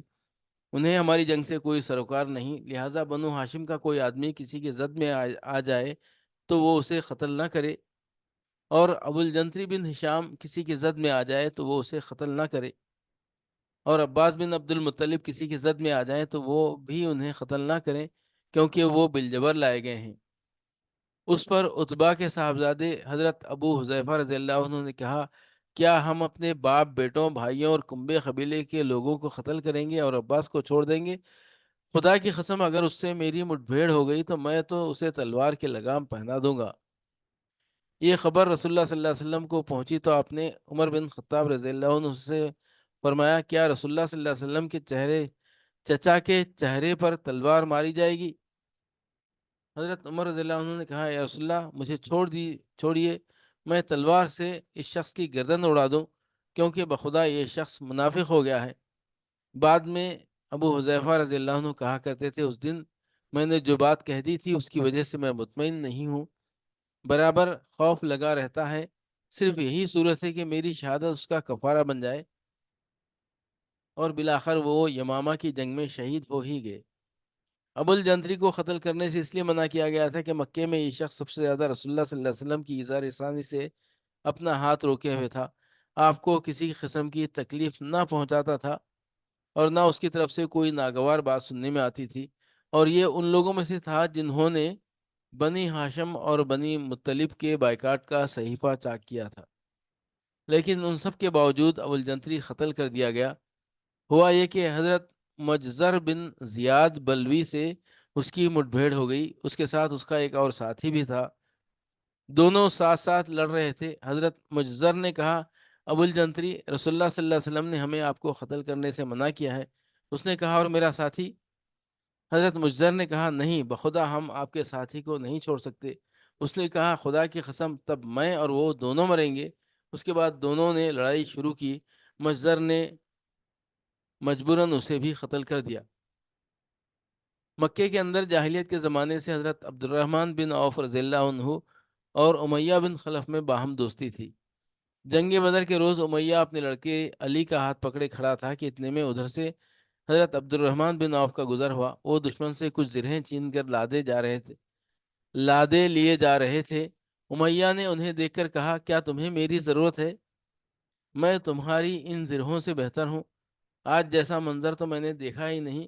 کیا تمہیں دودھ کی حاجت نہیں؟ مطلب یہ تھا کہ جو مجھے قید کرے گا میں اسے فدیے میں خوب دودھیل اونٹنیاں دوں گا۔ یہ سن کر عبد الرحمن بن عوف رضی اللہ عنہ نے زرہیں پھینک دیں اور دونوں کو گرفتار کر کے آگے بڑھے۔ حضرت عبد الرحمن کہتے ہیں کہ میں امیہ اور اس کے بیٹے کے درمیان چل رہا تھا کہ امیہ نے پوچھا، آپ لوگوں میں وہ کون سا آدمی تھا جو اپنے سینے پر شتر مرغ کا پر لگائے ہوئے تھا؟ میں نے کہا، وہ حضرت حمزہ بن عبد المطلب تھے۔ امیہ نے کہا، یہی شخص ہے جس نے ہمارے اندر تباہی مچا رکھی تھی۔ حضرت حضرت عبد الرحمن کہتے ہیں کہ واللہ میں ان دونوں کو لیے جا رہا تھا کہ اچانک حضرت بلال نے امیہ کو میرے ساتھ دیکھ لیا۔ یاد رہے کہ امیہ حضرت بلال کو مکے میں ستایا کرتا تھا۔ حضرت بلال نے کہا، اوہ کفار کا سرغنہ امیہ بن خلف، اب یا تو میں بچوں گا یا یہ بچے گا۔ میں نے کہا، اے بلال، یہ میرا قیدی ہے۔ انہوں نے کہا، اب یا تو میں رہوں گا یا یہ رہے گا۔ پھر نہایت بلند آواز سے پکارا، اے اللہ کے انصارو، یہ رہا کفار کا سرغنہ امیہ بن خلف، اب یا تو میں رہوں گا یا یہ رہے گا۔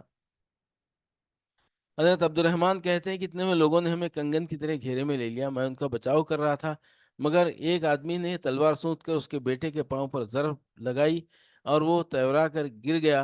ادھر امیہ نے اتنے زور کی چیخ ماری کہ میں نے ویسی چیخ کبھی سنی ہی نہ تھی۔ میں نے کہا، نکل بھاگو، مگر آج بھاگنے کی گنجائش نہیں، خدا کی قسم میں تمہارے کچھ کام نہیں آ سکتا۔ حضرت عبد الرحمن کا بیان ہے کہ لوگوں نے اپنی تلواروں سے ان دونوں کو کاٹ کر ان کا کام تمام کر دیا۔ اس کے بعد حضرت عبد الرحمن کہا کرتے تھے، اللہ بلال پر رحم کرے، میری زرہیں بھی گئیں اور میرے قیدی کے بارے میں بھی مجھے تڑپا دیا۔ زاد المعاد میں علامہ ابن قیم نے لکھا ہے کہ حضرت عبد الرحمن بن عوف نے امیہ بن خلف سے کہا کہ گھٹنوں کے بل بیٹھ جاؤ۔ وہ بیٹھ گیا۔ حضرت عبد الرحمن نے اپنے آپ کو اس کے اوپر ڈال لیا، لیکن لوگوں نے نیچے سے تلوار مار کر امیہ کو قتل کر دیا۔ بعض تلواروں سے حضرت عبد الرحمن بن عوف کا پاؤں بھی زخمی ہو گیا۔ حضرت عمر بن الخطاب رضی اللہ عنہ نے اپنے ماموں عاص بن ہشام بن مغیرہ کو قتل کیا۔ حضرت ابو بکر صدیق رضی اللہ عنہ نے اپنے بیٹے عبد الرحمن کو، جو اس وقت مشرکین کے ہمراہ تھے، پکار کر کہا، وہ خبیث، میرا مال کہاں ہے؟ عبد الرحمن نے کہا، ہتھیار، تیز رو گھوڑے اور اس تلوار کے سوا کچھ باقی نہیں۔ جو بڑھاپے کی گمراہی کا خاتمہ کرتی ہے۔ جس وقت مسلمانوں نے مشرکین کی گرفتاری شروع کی، رسول اللہ صلی اللہ علیہ وسلم چھپر میں تشریف فرما تھے، اور حضرت سعد بن معاذ رضی اللہ عنہ تلوار حمائل کے دروازے پر پہرا دے رہے تھے۔ رسول اللہ صلی اللہ علیہ وسلم نے دیکھا کہ حضرت سعد کے چہرے پر لوگوں کی اس حرکت کا ناگوار اثر پڑ رہا ہے۔ آپ نے فرمایا، سعد، بخدا ایسا محسوس ہوتا ہے کہ تم کو مسلمانوں کا ایک کام ناگوار ہے۔ انہوں نے کہا، جی ہاں، خدا کی قسم، اے اللہ کے رسول، یہ اہل شرک کے ساتھ پہلا معرکہ ہے جس کا موقع اللہ نے ہمیں فراہم کیا ہے۔ اس لیے اہل شرک کو باقی چھوڑنے کے بجائے مجھے یہ بات زیادہ پسند ہے کہ انہیں خوب قتل کیا جائے اور اچھی طرح کچل دیا جائے۔ اس جنگ میں حضرت عکاشہ بن محسن اسدی رضی اللہ عنہ کی تلوار ٹوٹ گئی۔ وہ رسول اللہ صلی اللہ علیہ وسلم کی خدمت میں حاضر ہوئے۔ آپ نے انہیں لکڑی کا ایک پھٹا تھما دیا اور فرمایا، عکاشہ، اسی سے لڑائی کرو۔ عکاشہ نے اسے رسول اللہ صلی اللہ علیہ وسلم سے لے کر ہلایا تو ایک لمبی، مضبوط اور چمچم کرتی ہوئی سفید تلوار میں تبدیل ہو گیا۔ پھر انہوں نے اسی سے لڑائی کی، یہاں تک کہ اللہ نے مسلمانوں کو فتح نصیب فرمائی۔ اس تلوار کا نام اون یعنی مدد رکھا گیا تھا۔ یہ تلوار مستقلاً حضرت عکاشہ کے پاس رہی اور وہ اسی کو لڑائیوں میں استعمال کرتے رہے، یہاں تک کہ دور صدیقی میں مرتدین کے خلاف جنگ کرتے ہوئے شہید ہو گئے۔ اس وقت بھی یہ تلوار ان کے پاس ہی تھی۔ خاتمہ جنگ کے بعد حضرت مصعب بن عمیر عبدری رضی اللہ عنہ اپنے بھائی ابو عزیز بن عمیر عبدری کے پاس سے گزرے۔ ابو عزیر نے مسلمانوں کے خلاف جنگ لڑی تھی اور اس وقت ایک انصاری صحابی اس کا ہاتھ باندھ رہے تھے۔ حضرت مصعب نے اس انصاری سے کہا، اس شخص کے ذریعے اپنے ہاتھ مضبوط کرنا، اس کی ماں بڑی مالدار ہے، وہ غالباً تمہیں اچھا فدیہ دے گی۔ اس پر ابو عزیز نے اپنے بھائی مصعب سے کہا، کیا میرے بارے میں تمہاری یہی وصیت ہے؟ حضرت مصعب نے فرمایا، ہاں، تمہارے بجائے یہ انصاری میرا بھائی ہے۔ جب مشرکین کی لاشوں کو کنویں میں ڈالنے کا حکم دیا گیا اور عتبہ بن ربیعہ کو کنویں کی طرف گھسیٹ کر لے جایا جانے لگا تو رسول اللہ صلی اللہ علیہ وسلم نے اس کے صاحبزادے حضرت ابو حذیفہ کے چہرے پر نظر ڈالی۔ دیکھا تو غمزدہ تھے، چہرہ بدلا ہوا تھا۔ آپ نے فرمایا، ابو حذیفہ، غالباً اپنے والد کے سلسلے میں تمہارے دل کے اندر کچھ احساسات ہیں۔ انہوں نے کہا، نہیں واللہ یا رسول اللہ، میرے اندر اپنے باپ کے بارے میں اور ان کے قتل کے بارے میں ذرا بھی لرزش نہیں۔ البتہ میں اپنے باپ کے متعلق جانتا تھا کہ ان میں سوجھ بوجھ ہے اور دور اندیشی اور فضل و کمال ہے، اس لیے میں آس لگائے بیٹھا تھا کہ یہ خوبیاں انہیں اسلام تک پہنچا دیں گی، لیکن اب ان کا انجام دیکھ کر اور اپنی توقع کے خلاف کفر پر ان کا خاتمہ دیکھ کر مجھے افسوس ہے۔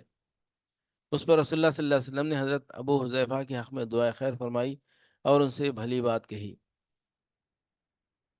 فریقین کے مقتولین۔ یہ معرکہ مشرکین کی شکست فاش اور مسلمانوں کی فتح مبین پر ختم ہوا، اور اس میں 14 مسلمان شہید ہوئے، 6 مہاجرین میں سے اور 8 انصار میں سے۔ لیکن مشرکین کو بھاری نقصان اٹھانا پڑا۔ ان کے 70 آدمی مارے گئے اور 70 قید کیے گئے، جو عموماً قائد، سردار اور بڑے بڑے سربراہ آوردہ حضرات تھے۔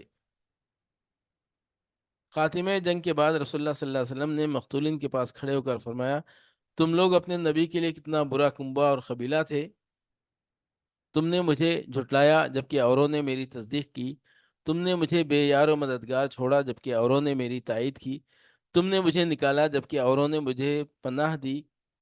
اس کے بعد آپ نے حکم دیا اور انہیں گھسیٹ کر بدر کے ایک کنویں میں ڈال دیا گیا۔ حضرت ابو طلحہ سے روایت ہے کہ نبی صلی اللہ علیہ وسلم کے حکم سے بدر کے روز قریش کے 24 بڑے بڑے سرداروں کی لاشیں بدر کے گندے خبیث کنویں میں پھینک دی گئیں۔ آپ کا دستور تھا کہ آپ جب کسی قوم پر فتح یاب ہوتے تو 3 دن میدان جنگ میں قیام فرماتے۔ چنانچہ جب بدر میں تیسرا دن آیا تو آپ کے حسب الحکم آپ کی سواری پر کجاوا کسا گیا۔ اس کے بعد آپ پیدل چلے اور پیچھے پیچھے صحابہ کرام بھی چلے، یہاں تک کہ آپ کنویں کی بار پر کھڑے ہو گئے۔ پھر انہیں ان کا اور ان کے باپ کا نام لے لے کر پکارنا شروع کیا، اے فلاں بن فلاں اور اے فلاں بن فلاں، کیا تمہیں یہ بات خوش آتی ہے کہ تم نے اللہ اس کے رسول کی اطاعت کی ہوتی؟ کیونکہ ہم سے ہمارے رب نے جو وعدہ کیا تھا اسے ہم نے برحق پایا۔ تو کیا تم سے تمہارے رب نے جو وعدہ کیا تھا اسے تم نے برحق پایا؟ حضرت عمر رضی اللہ عنہ نے عرض کی، یا رسول اللہ، آپ ایسے جسموں سے کیا باتیں کر رہے ہیں جن میں روح ہی نہیں؟ نبی صلی اللہ علیہ وسلم نے فرمایا، اس ذات کی قسم جس کے ہاتھ میں محمد کی جان ہے، میں جو کچھ کہہ رہا ہوں اسے تم لوگ ان سے زیادہ نہیں سن رہے ہو۔ ایک اور روایت میں ہے کہ تم لوگ ان سے زیادہ سننے والے نہیں، لیکن یہ لوگ جواب نہیں دے سکتے۔ مکے میں شکست کی خبر۔ مشرکین نے میدان بدر سے غیر منظم شکل میں بھاگتے ہوئے تتر بتر ہو کر گھبراہٹ کے عالم میں مکے کا رخ کیا۔ شرم و ندامت کے سبب ان کی سمجھ میں نہیں آ رہا تھا کہ کس طرح مکے میں داخل ہوں۔ ابن اسحاق کہتے ہیں کہ سب سے پہلے جو شخص قریش کی شکست کی خبر لے کر مکے میں وارد ہوا وہ حیثمان بن عبداللہ خزائی تھا۔ لوگوں نے اس سے دریافت کیا کہ پیچھے کی کیا خبر ہے۔ اس نے کہا عتبہ بن ربیعہ، شیبہ بن ربیعہ، ابو الحکم بن ہشام، امیہ بن خلف اور مزید کچھ سرداروں کے نام لیتے ہوئے یہ سب قتل کر دیے گئے۔ جب اس نے مقتولین کی فہرست میں اشراف قریش کو گنانا شروع کیا تو صفوان بن امیہ نے جو حتیم میں بیٹھا تھا کہا خدا کی قسم اگر یہ ہوش میں ہے تو اس سے میرے متعلق پوچھو۔ لوگوں نے پوچھا صفوان بن امیہ کا کیا ہوا؟ اس نے کہا وہ دیکھو حتیم میں بیٹھا ہوا ہے، بخدا اس کے باپ اور اس کے بھائی کو قتل ہوتے ہوئے میں نے خود دیکھا ہے۔ رسول اللہ صلی اللہ علیہ وسلم کے مولا ابو رافع کا بیان ہے کہ میں ان دنوں حضرت عباس کا غلام تھا۔ ہمارے گھر میں اسلام داخل ہو چکا تھا۔ حضرت عباس مسلمان ہو چکے تھے، ام الفضل مسلمان ہو چکی تھی، میں بھی مسلمان ہو چکا تھا۔ البتہ حضرت عباس نے اپنا اسلام چھپا رکھا تھا۔ ادھر ابو لہب جنگ بدر میں حاضر نہ ہوا تھا۔ جب اسے خبر ملی تو اللہ نے اس پر ذلت و روسیہ ہی طاری کر دی اور ہمیں اپنے اندر قوت و عزت محسوس ہوئی۔ میں کمزور آدمی تھا، تیر بنایا کرتا تھا اور زمزم کے حجرے میں بیٹھا تیر کے دستے چھلتا رہتا تھا۔ واللہ اس وقت میں حجرے میں بیٹھا اپنے تیر چھل رہا تھا، میرے پاس ام الفضل بیٹھی ہوئی تھی اور جو خبر آئی تھی اس سے ہم شاداں و فرحاں تھے کہ اتنے میں ابو لہب اپنے دونوں پاؤں بری طرح گھسیٹتا ہوا آ پہنچا اور حجرے کے کنارے پر بیٹھ گیا۔ اس کی پیٹھ میری پیٹھ کی طرف تھی۔ ابھی وہ بیٹھا ہی ہوا تھا کہ اچانک شور ہوا، یہ ابو سفیان بن حارث بن عبد المطلب آ گیا۔ ابو لہب نے اس سے کہا میرے پاس آؤ، میری عمر کی قسم تمہارے پاس خبر ہے۔ وہ ابو لہب کے پاس بیٹھ گیا، لوگ کھڑے تھے۔ ابو لہب نے کہا بھتیجے بتاؤ لوگوں کا کیا حال رہا؟ اس نے کہا کچھ نہیں، بس لوگوں سے ہماری مٹ بھیڑ ہوئی اور ہم نے اپنے کندھے ان کے حوالے کر دیے۔ وہ ہمیں جیسے چاہتے تھے قتل کرتے تھے اور جیسے چاہتے تھے قید کرتے تھے، اور خدا کی قسم میں اس کے باوجود لوگوں کو ملامت نہیں کر سکتا۔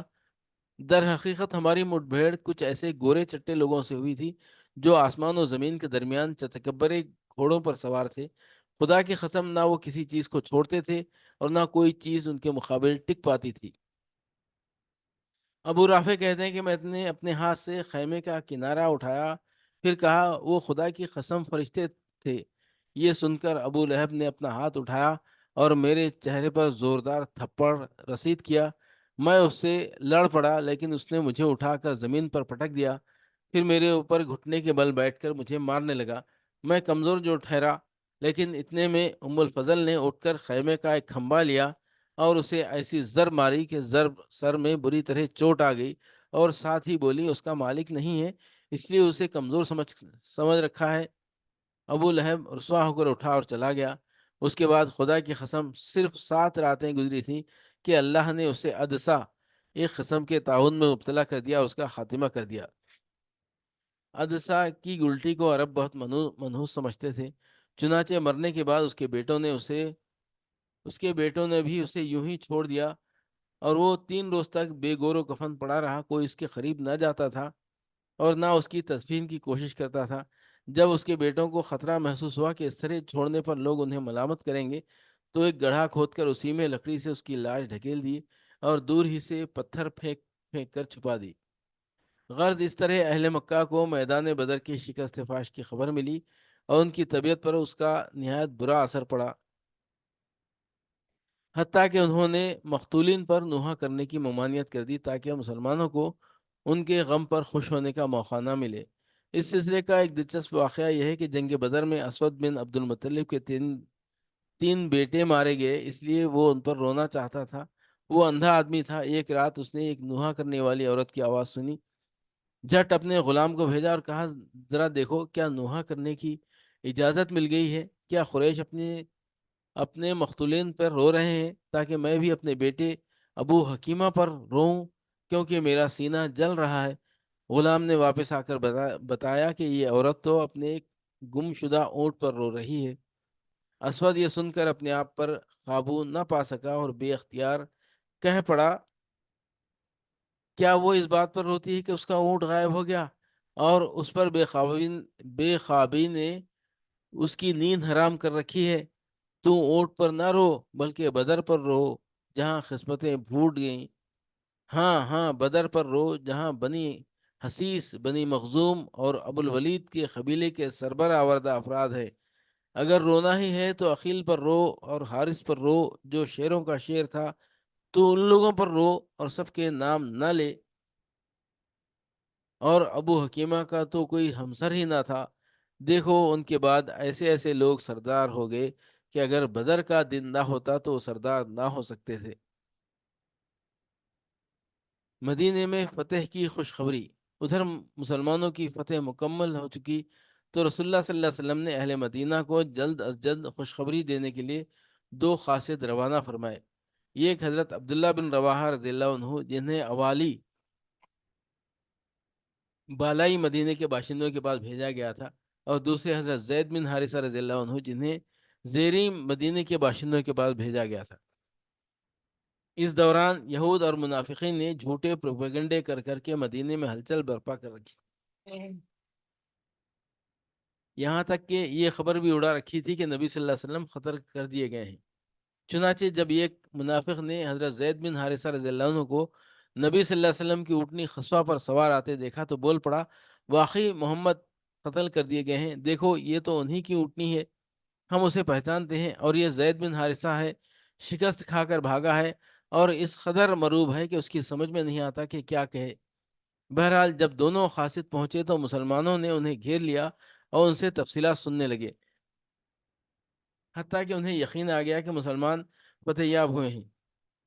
اس کے بعد ہر طرف مسرت و شادمانی کی لہر دوڑ گئی، اور مدینے کے در و بام تحلیل و تکبیر کے نعروں سے گونج اٹھے، اور جو سربراہ آوردہ مسلمان مدینے میں رہ گئے تھے اور رسول اللہ صلی اللہ علیہ وسلم کو اس فتح مبین کی مبارکباد دینے کے لیے بدر کے راستے پر نکل پڑے۔ حضرت اسامہ بن زید رضی اللہ عنہ کا بیان ہے کہ ہمارے پاس اس وقت خبر پہنچی جب رسول اللہ صلی اللہ علیہ وسلم کی صاحبزادی حضرت رقیہ کو، جو حضرت عثمان رضی اللہ عنہ کے عقد میں تھیں، دفن کر کے خبر پر مٹی برابر کر چکے تھے۔ ان کی تیمارداری کے لیے حضرت عثمان رضی اللہ عنہ کے ساتھ مجھے بھی رسول اللہ صلی اللہ علیہ وسلم نے مدینے ہی میں چھوڑ دیا تھا۔ مال غنیمت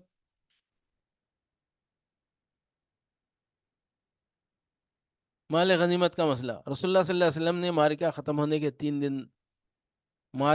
ہونے کے بعد 3 دن بدر میں قیام فرمایا، اور ابھی آپ نے میدان جنگ سے کوچ نہیں فرمایا تھا کہ مال غنیمت کے بارے میں لشکر کے اندر اختلاف پڑ گیا، اور جب یہ اختلاف شدت اختیار کر گیا تو رسول اللہ صلی اللہ علیہ وسلم نے حکم دیا کہ جس کے پاس جو کچھ ہے وہ آپ صلی اللہ علیہ وسلم کے حوالے کر دے۔ صحابہ کرام نے اس حکم کی تعمیل کی۔ اس کے بعد اللہ نے وحی کے ذریعے اس مسئلے کا حل نازل فرمایا۔ حضرت عبادہ بن ثابت رضی اللہ عنہ کا بیان ہے کہ ہم لوگ نبی صلی اللہ علیہ وسلم کے ساتھ مدینے سے نکلے اور بدر میں پہنچے، لوگوں سے جنگ ہوئی اور اللہ نے دشمن کو شکست دی۔ پھر ایک گروہ ان کے تعاقب میں لگ گیا اور انہیں کھدیڑنے لگا اور قتل کرنے لگا، اور ایک گروہ مال غنیمت پر ٹوٹ پڑا اور اسے بٹورنے اور سمیٹنے لگا، اور ایک گروہ نے رسول اللہ صلی اللہ علیہ وسلم کی گرد گھیرا ڈالے رکھا کہ مبادا دشمن دھوکے سے آپ کو کوئی اذیت پہنچا دے۔ جب رات آئی اور لوگ پلٹ پلٹ کر ایک دوسرے کے پاس پہنچے تو مال غنیمت جمع کرنے والوں نے کہا، ہم نے اسے جمع کیا ہے، لہٰذا اس میں کسی اور کا کوئی حصہ نہیں۔ دشمن کا تعاقب کرنے والوں نے کہا، تم لوگ ہم سے بڑھ کر اس کے حقدار نہیں، کیونکہ اس مال سے دشمن کو بھگانے اور دور رکھنے کا کام ہم نے کیا تھا۔ اور جو لوگ رسول اللہ صلی اللہ علیہ وسلم کی حفاظت کر رہے تھے انہوں نے کہا، ہمیں یہ خطرہ تھا کہ دشمن آپ کو غفلت میں پا کر کوئی اذیت نہ پہنچا دے، اس لیے ہم آپ کی حفاظت میں مشغول رہے۔ اس پر اللہ نے یہ آیت نازل فرمائی، یسألونک عن الانفال قل الانفال للہ والرسول فاتقوا اللہ واصلحوا ذات بینکم واطیعوا اللہ ورسولہ ان کنتم مؤمنین۔ لوگ آپ سے مال غنیمت کے متعلق پوچھتے ہیں، کہہ دو غنیمت اللہ اور رسول کے لیے ہے، پس اللہ سے ڈرو اور اپنے باہمی تعلقات کی اصلاح کر لو، اور اللہ اس کے رسول کی اطاعت کرو اگر واقعی تم لوگ مومن ہو۔ اس کے بعد رسول اللہ صلی اللہ علیہ وسلم نے اس مال غنیمت کو مسلمانوں کے درمیان تقسیم فرما دیا۔ اسلامی لشکر مدینے کی راہ میں۔ رسول اللہ صلی اللہ علیہ وسلم 3 روز بدر میں قیام فرما کر مدینے کے لیے چل پڑے۔ آپ کے ہمراہ مشرک قیدی بھی تھے اور مشرکین سے حاصل کیا ہوا مال غنیمت بھی۔ آپ نے حضرت عبداللہ بن کعب رضی اللہ عنہ کو اس کی نگرانی سونپی تھی جب آپ وادی صفرا کے درے سے باہر نکلے تو درے اور نازیہ کے درمیان ایک ٹیلے پر پڑاؤ ڈالا اور وہیں خمس، پانچواں حصہ علیحدہ کر کے باقی مال غنیمت مسلمانوں پر برابر برابر تقسیم کر دیا۔ اور وادی صفرا ہی میں آپ نے حکم صادر فرمایا کہ نذر بن حارث کو قتل کر دیا جائے۔ اس شخص نے جنگ بدر میں مشرکین کا پرچم اٹھا رکھا تھا اور یہ قریش کے اکابر مجرمین میں سے تھا۔ اسلام دشمنی اور رسول اللہ صلی اللہ علیہ وسلم کی ایذا رسانی میں حد درجے بڑھا ہوا تھا۔ آپ صلی اللہ علیہ وسلم کے حکم پر حضرت علی رضی اللہ عنہ نے اس کی گردن مار دی۔ اس کے بعد جب آپ ارخت زبیہ پہنچے تو عقبہ بن ابی معیط کے قتل کا حکم صادر فرمایا۔ یہ شخص جس طرح رسول اللہ صلی اللہ علیہ وسلم کو ایذا پہنچایا کرتا تھا، اس کا کچھ ذکر پیچھے گزر چکا ہے۔ یہی شخص ہے جس نے رسول اللہ صلی اللہ علیہ وسلم کی پیٹھ پر نماز کی حالت میں اونٹ کی اوج ڈالی تھی، اور اسی شخص نے آپ کی گردن پہ چادر لپیٹ کر آپ کو قتل کرنا چاہا تھا، اور اگر ابو بکر رضی اللہ عنہ بر وقت نہ گئے ہوتے تو اس نے اپنی دانش میں تو آپ کا گلا گھونٹ کر مار ہی ڈالا تھا۔ جب نبی صلی اللہ علیہ وسلم نے اس کے قتل کا حکم صادر فرمایا تو کہنے لگا، اے محمد، بچوں کے لیے کون ہے؟ آپ نے فرمایا، آگ۔ اس کے بعد حضرت عاصم بن ثابت انصاری رضی اللہ عنہ نے، اور کہا جاتا ہے کہ حضرت علی رضی اللہ عنہ نے اس کی گردن مار دی۔ جنگی نقطہ نظر سے ان دونوں طاغوتوں کا قتل کیا جانا ضروری تھا، کیونکہ یہ صرف جنگی قیدی نہ تھے بلکہ جدید اصطلاح کی روح سے جنگی مجرم بھی تھے۔ تہنیت کے وفود۔ اس کے بعد جب آپ مقام روحا پہنچے تو ان مسلمان سربراہوں سے ملاقات ہوئی جو دونوں قاصدوں سے فتح کی بشارت سن کر آپ کا استقبال کرنے اور آپ کو فتح کی مبارکباد پیش کرنے کے لیے مدینے سے نکل پڑے تھے۔ جب انہوں نے مبارکباد پیش کی تو حضرت سلمہ بن سلامہ رضی اللہ عنہ نے کہا، آپ لوگ ہمیں کاہے کی مبارکباد دے رہے ہیں؟ ہمارا ٹکراؤ تو خدا کی قسم گنجے سر کے بوڑھوں سے ہوا تھا جو اونٹ جیسے تھے۔ اس پر رسول اللہ صلی اللہ علیہ وسلم نے مسکرا کر فرمایا، بھتیجے، یہی لوگ سربر آوردگان قوم تھے۔ اس کے بعد حضرت اسید بن حضیر رضی اللہ عنہ عرض پرداز ہوئے، یا رسول اللہ صلی اللہ علیہ وسلم، اللہ کی حمد ہے کہ اس نے آپ کو کامیابی سے ہمکنار کیا اور آپ کی آنکھوں کو ٹھنڈک بخشی۔ بخدا میں یہ سمجھتے ہوئے بدر سے پیچھے نہ رہا تھا کہ آپ کا ٹکراؤ دشمن سے ہوگا۔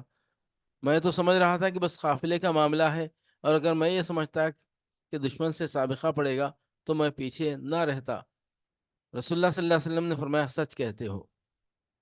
اس کے بعد آپ مدینہ منورہ میں اس طرح مظفر و منصور داخل ہوئے کہ شہر اور گرد و پیش کے سارے دشمنوں پر آپ کی دھاک بیٹھ چکی تھی۔ اس فتح کے اثر سے مدینہ کے بہت سے لوگ حلقہ بگوش اسلام ہوئے، اور اسی موقع پر عبداللہ بن ابی اور اس کے ساتھیوں نے بھی دکھاوے کے لیے اسلام قبول کیا۔ آپ کی مدینہ تشریف آوری کے ایک دن بعد قیدیوں کی آمد ہوئی۔ آپ نے انہیں صحابہ کرام پر تقسیم فرما دیا اور ان کے ساتھ حسن سلوک کی وصیت فرمائی۔ اس وصیت کا نتیجہ یہ تھا کہ صحابہ کرام خود کھجور کھاتے تھے لیکن قیدیوں کو روٹی پیش کرتے تھے۔ واضح رہے کہ مدینے میں کھجور بے حیثیت چیز تھی اور روٹی خاصی گراں قیمت۔ قیدیوں کا خزیہ۔ جب رسول اللہ صلی اللہ علیہ وسلم مدینہ پہنچ گئے تو آپ نے صحابہ کرام سے قیدیوں کے بارے میں مشورہ کیا۔ حضرت ابو بکر رضی اللہ عنہ نے کہا، یا رسول اللہ صلی اللہ علیہ وسلم، یہ لوگ چچیرے بھائی اور کنبے قبیلے کے لوگ ہیں۔ میری رائے ہے کہ آپ ان سے فدیہ لے لیں۔ اس طرح جو کچھ ہم لیں گے وہ کفار کے خلاف ہماری قوت کا ذریعہ ہوگا، اور یہ بھی متوقع ہے کہ اللہ انہیں ہدایت دے دے اور وہ ہمارے بازو بن جائیں۔ رسول اللہ صلی اللہ علیہ وسلم نے فرمایا، ابن خطاب، تمہاری کیا رائے ہے؟ انہوں نے کہا، واللہ میری وہ رائے نہیں جو ابو بکر کی ہے۔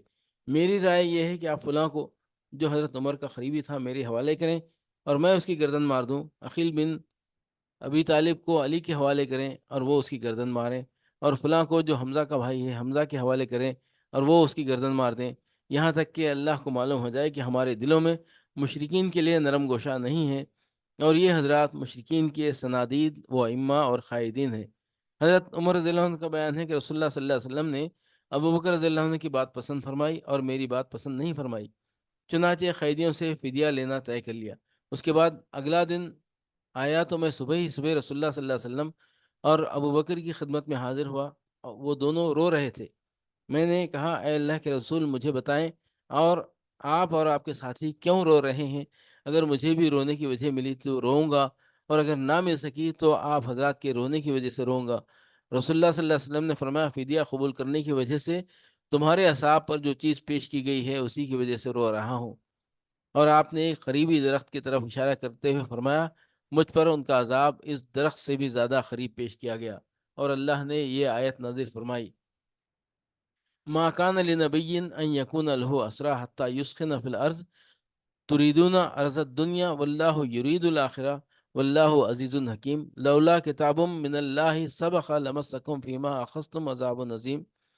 کسی نبی کے لیے درست نہیں کہ اس کے پاس قیدی ہوں یہاں تک کہ وہ زمین میں اچھی طرح خون ریزی کر لے۔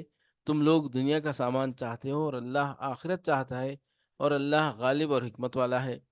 اگر اللہ کی طرف سے نوشتہ سبقت نہ کر چکا ہوتا تو تم لوگوں نے جو کچھ لیا ہے اس پر تم کو سخت عذاب پکڑ لیتا، اور اللہ کی طرف سے جو نوشتہ سبقت کر چکا تھا وہ یہ تھا، فَإِمَّا مَنَّمْ وَإِمَّا مَنَّ بَعْدُ وَإِمَّا فِدَانْ، یعنی مشرکین کو جنگ میں قید کرنے کے بعد یا تو احسان کرو یا فدیہ لو۔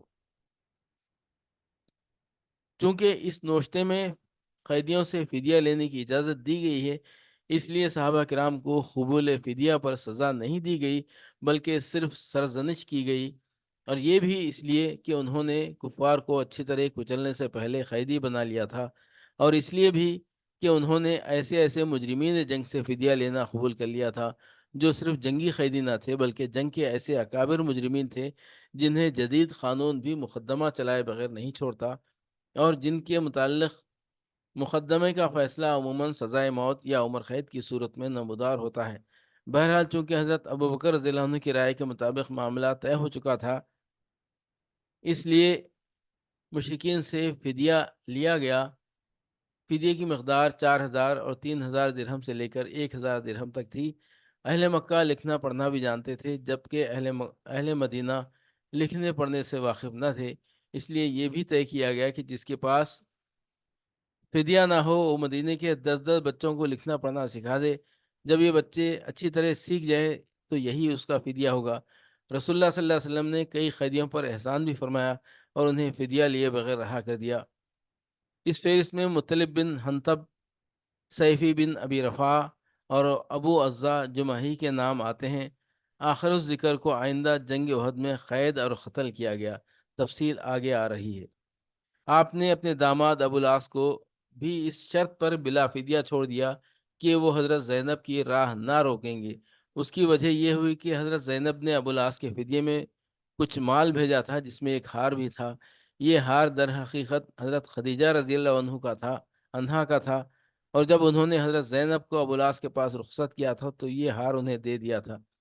رسول اللہ صلی اللہ علیہ وسلم نے اسے دیکھا تو آپ پر بڑی رقت طاری ہو گئی، اور آپ نے صحابہ کرام سے اجازت چاہی کہ ابو العاص کو چھوڑ دیں۔ صحابہ نے اسے بصر و چشم قبول کر لیا، اور رسول اللہ صلی اللہ علیہ وسلم نے ابو العاص کو اس شرط پر چھوڑ دیا کہ وہ حضرت زینب کی راہ چھوڑ دیں گے۔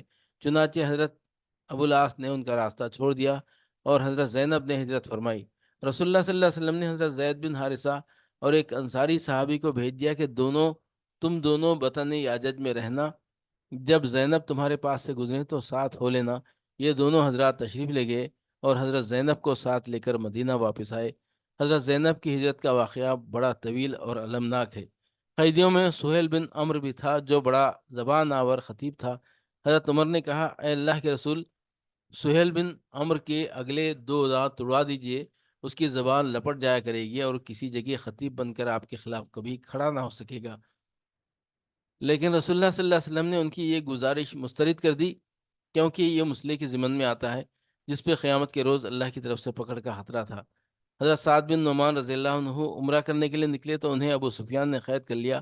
ابو سفیان کا بیٹا عمرو بھی جنگ بدر کے قیدیوں میں تھا، چنانچہ عمرو کو ابو سفیان کے حوالے کر دیا گیا اور اس نے حضرت سعد کو چھوڑ دیا۔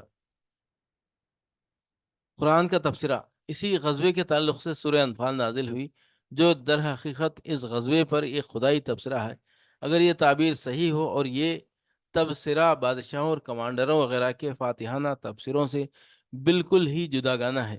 اس تبصرے کی چند باتیں مختصراً یہ ہیں۔ اللہ تعالیٰ نے سب سے پہلے مسلمانوں کی نظر ان کوتاہیوں اور اخلاقی کمزوریوں کی طرف مبذول کرائی جو ان میں فی الجملہ باقی رہ گئی تھیں، اور جن میں سے بعض کا اظہار اس موقع پر ہو گیا تھا۔ اس توجہ دہانی کا مقصود یہ تھا کہ مسلمان اپنے آپ کو ان کمزوریوں سے پاک صاف کر کے کامل ترین بن جائے۔ اس کے بعد اس فتح میں اللہ تعالیٰ کی جو تائید اور غیبی مدد شامل تھی اس کا ذکر فرمایا۔ اس کا مقصود یہ تھا کہ مسلمان اپنی شجاعت و بصارت کے فریب میں نہ آ جائیں، جس کے نتیجے میں مزاج و طبائع پر غرور و تکبر کا تسلط ہو جاتا ہے، بلکہ وہ اللہ تعالیٰ پر توکل کریں اور اس کے اوپر پیغمبر صلی اللہ علیہ وسلم کی اطاعت کیش رہیں۔ پھر ان بلند اغراض و مقاصد کا تذکرہ کیا گیا ہے جن کے لیے رسول اللہ صلی اللہ علیہ وسلم نے اس خوفناک اور خونریز معرکے میں قدم رکھا تھا، اور اسی ضمن میں ان اخلاق و اوصاف کی نشاندہی کی گئی ہے جو معرکوں میں فتح کا سبب بنتے ہیں۔ پھر مشرکین و منافقین کو اور یہود اور جنگی قیدیوں کو مخاطب کر کے فصیح و بلیغ نصیحت فرمائی گئی ہے تاکہ وہ حق کے سامنے جھک جائیں اور اس کے پابند بن جائیں۔ اس کے بعد مسلمانوں کو مال غنیمت کے معاملے میں مخاطب کرتے ہوئے انہیں اس مسئلے کے تمام بنیادی قواعد و اصول سمجھائے اور بتائے گئے ہیں۔ پھر اس مرحلے پر اسلامی دعوت کو جنگ و صلح کے جن قوانین کی ضرورت تھی ان کی توضیح اور مشروعیت ہے، تاکہ مسلمانوں کی جنگ اور اہل جاہلیت کی جنگ میں امتیاز قائم ہو جائے اور اخلاق و کردار کے میدان میں مسلمانوں کو برتری حاصل رہے، اور دنیا اچھی طرح جان لے کہ اسلام محض ایک نظریہ نہیں ہے، بلکہ وہ جن اصولوں اور ضابطوں کا داعی ہے ان کے مطابق اپنے ماننے والوں کی عملی تربیت بھی کرتا ہے۔ پھر اسلامی حکومت کے قوانین کی کئی دفعات بیان کی گئی ہیں جن سے واضح ہوتا ہے کہ اسلامی حکومت کے دائرے میں بسنے والے مسلمانوں اور اس دائرے سے باہر رہنے والے مسلمانوں میں کیا فرق ہے۔ متفرق واقعات: 2 ہجری میں رمضان کا روزہ اور صدقہ فطر فرض کیا گیا اور زکوٰۃ کے مختلف نصابوں کی تفصیلاً تعین کی گئی۔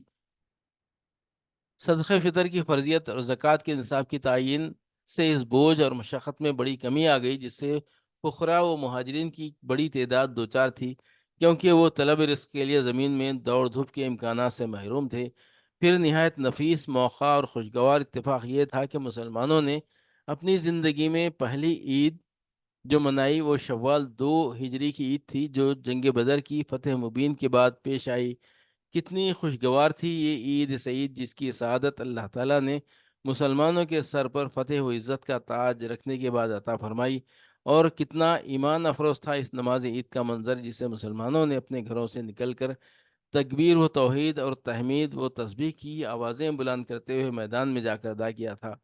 اس وقت حالت یہ تھی کہ مسلمانوں کے دل اللہ کی دی ہوئی نعمتوں اور اس کی ہوئی تائید کے سبب اس کی رحمت و رضوان کے شوق سے لبریز اور اس کی طرف رغبت کے جذبات سے معمور تھے، اور ان کی پیشانیاں اس کے شکر و سپاس کی ادائیگی کے لیے جھکی ہوئی تھیں۔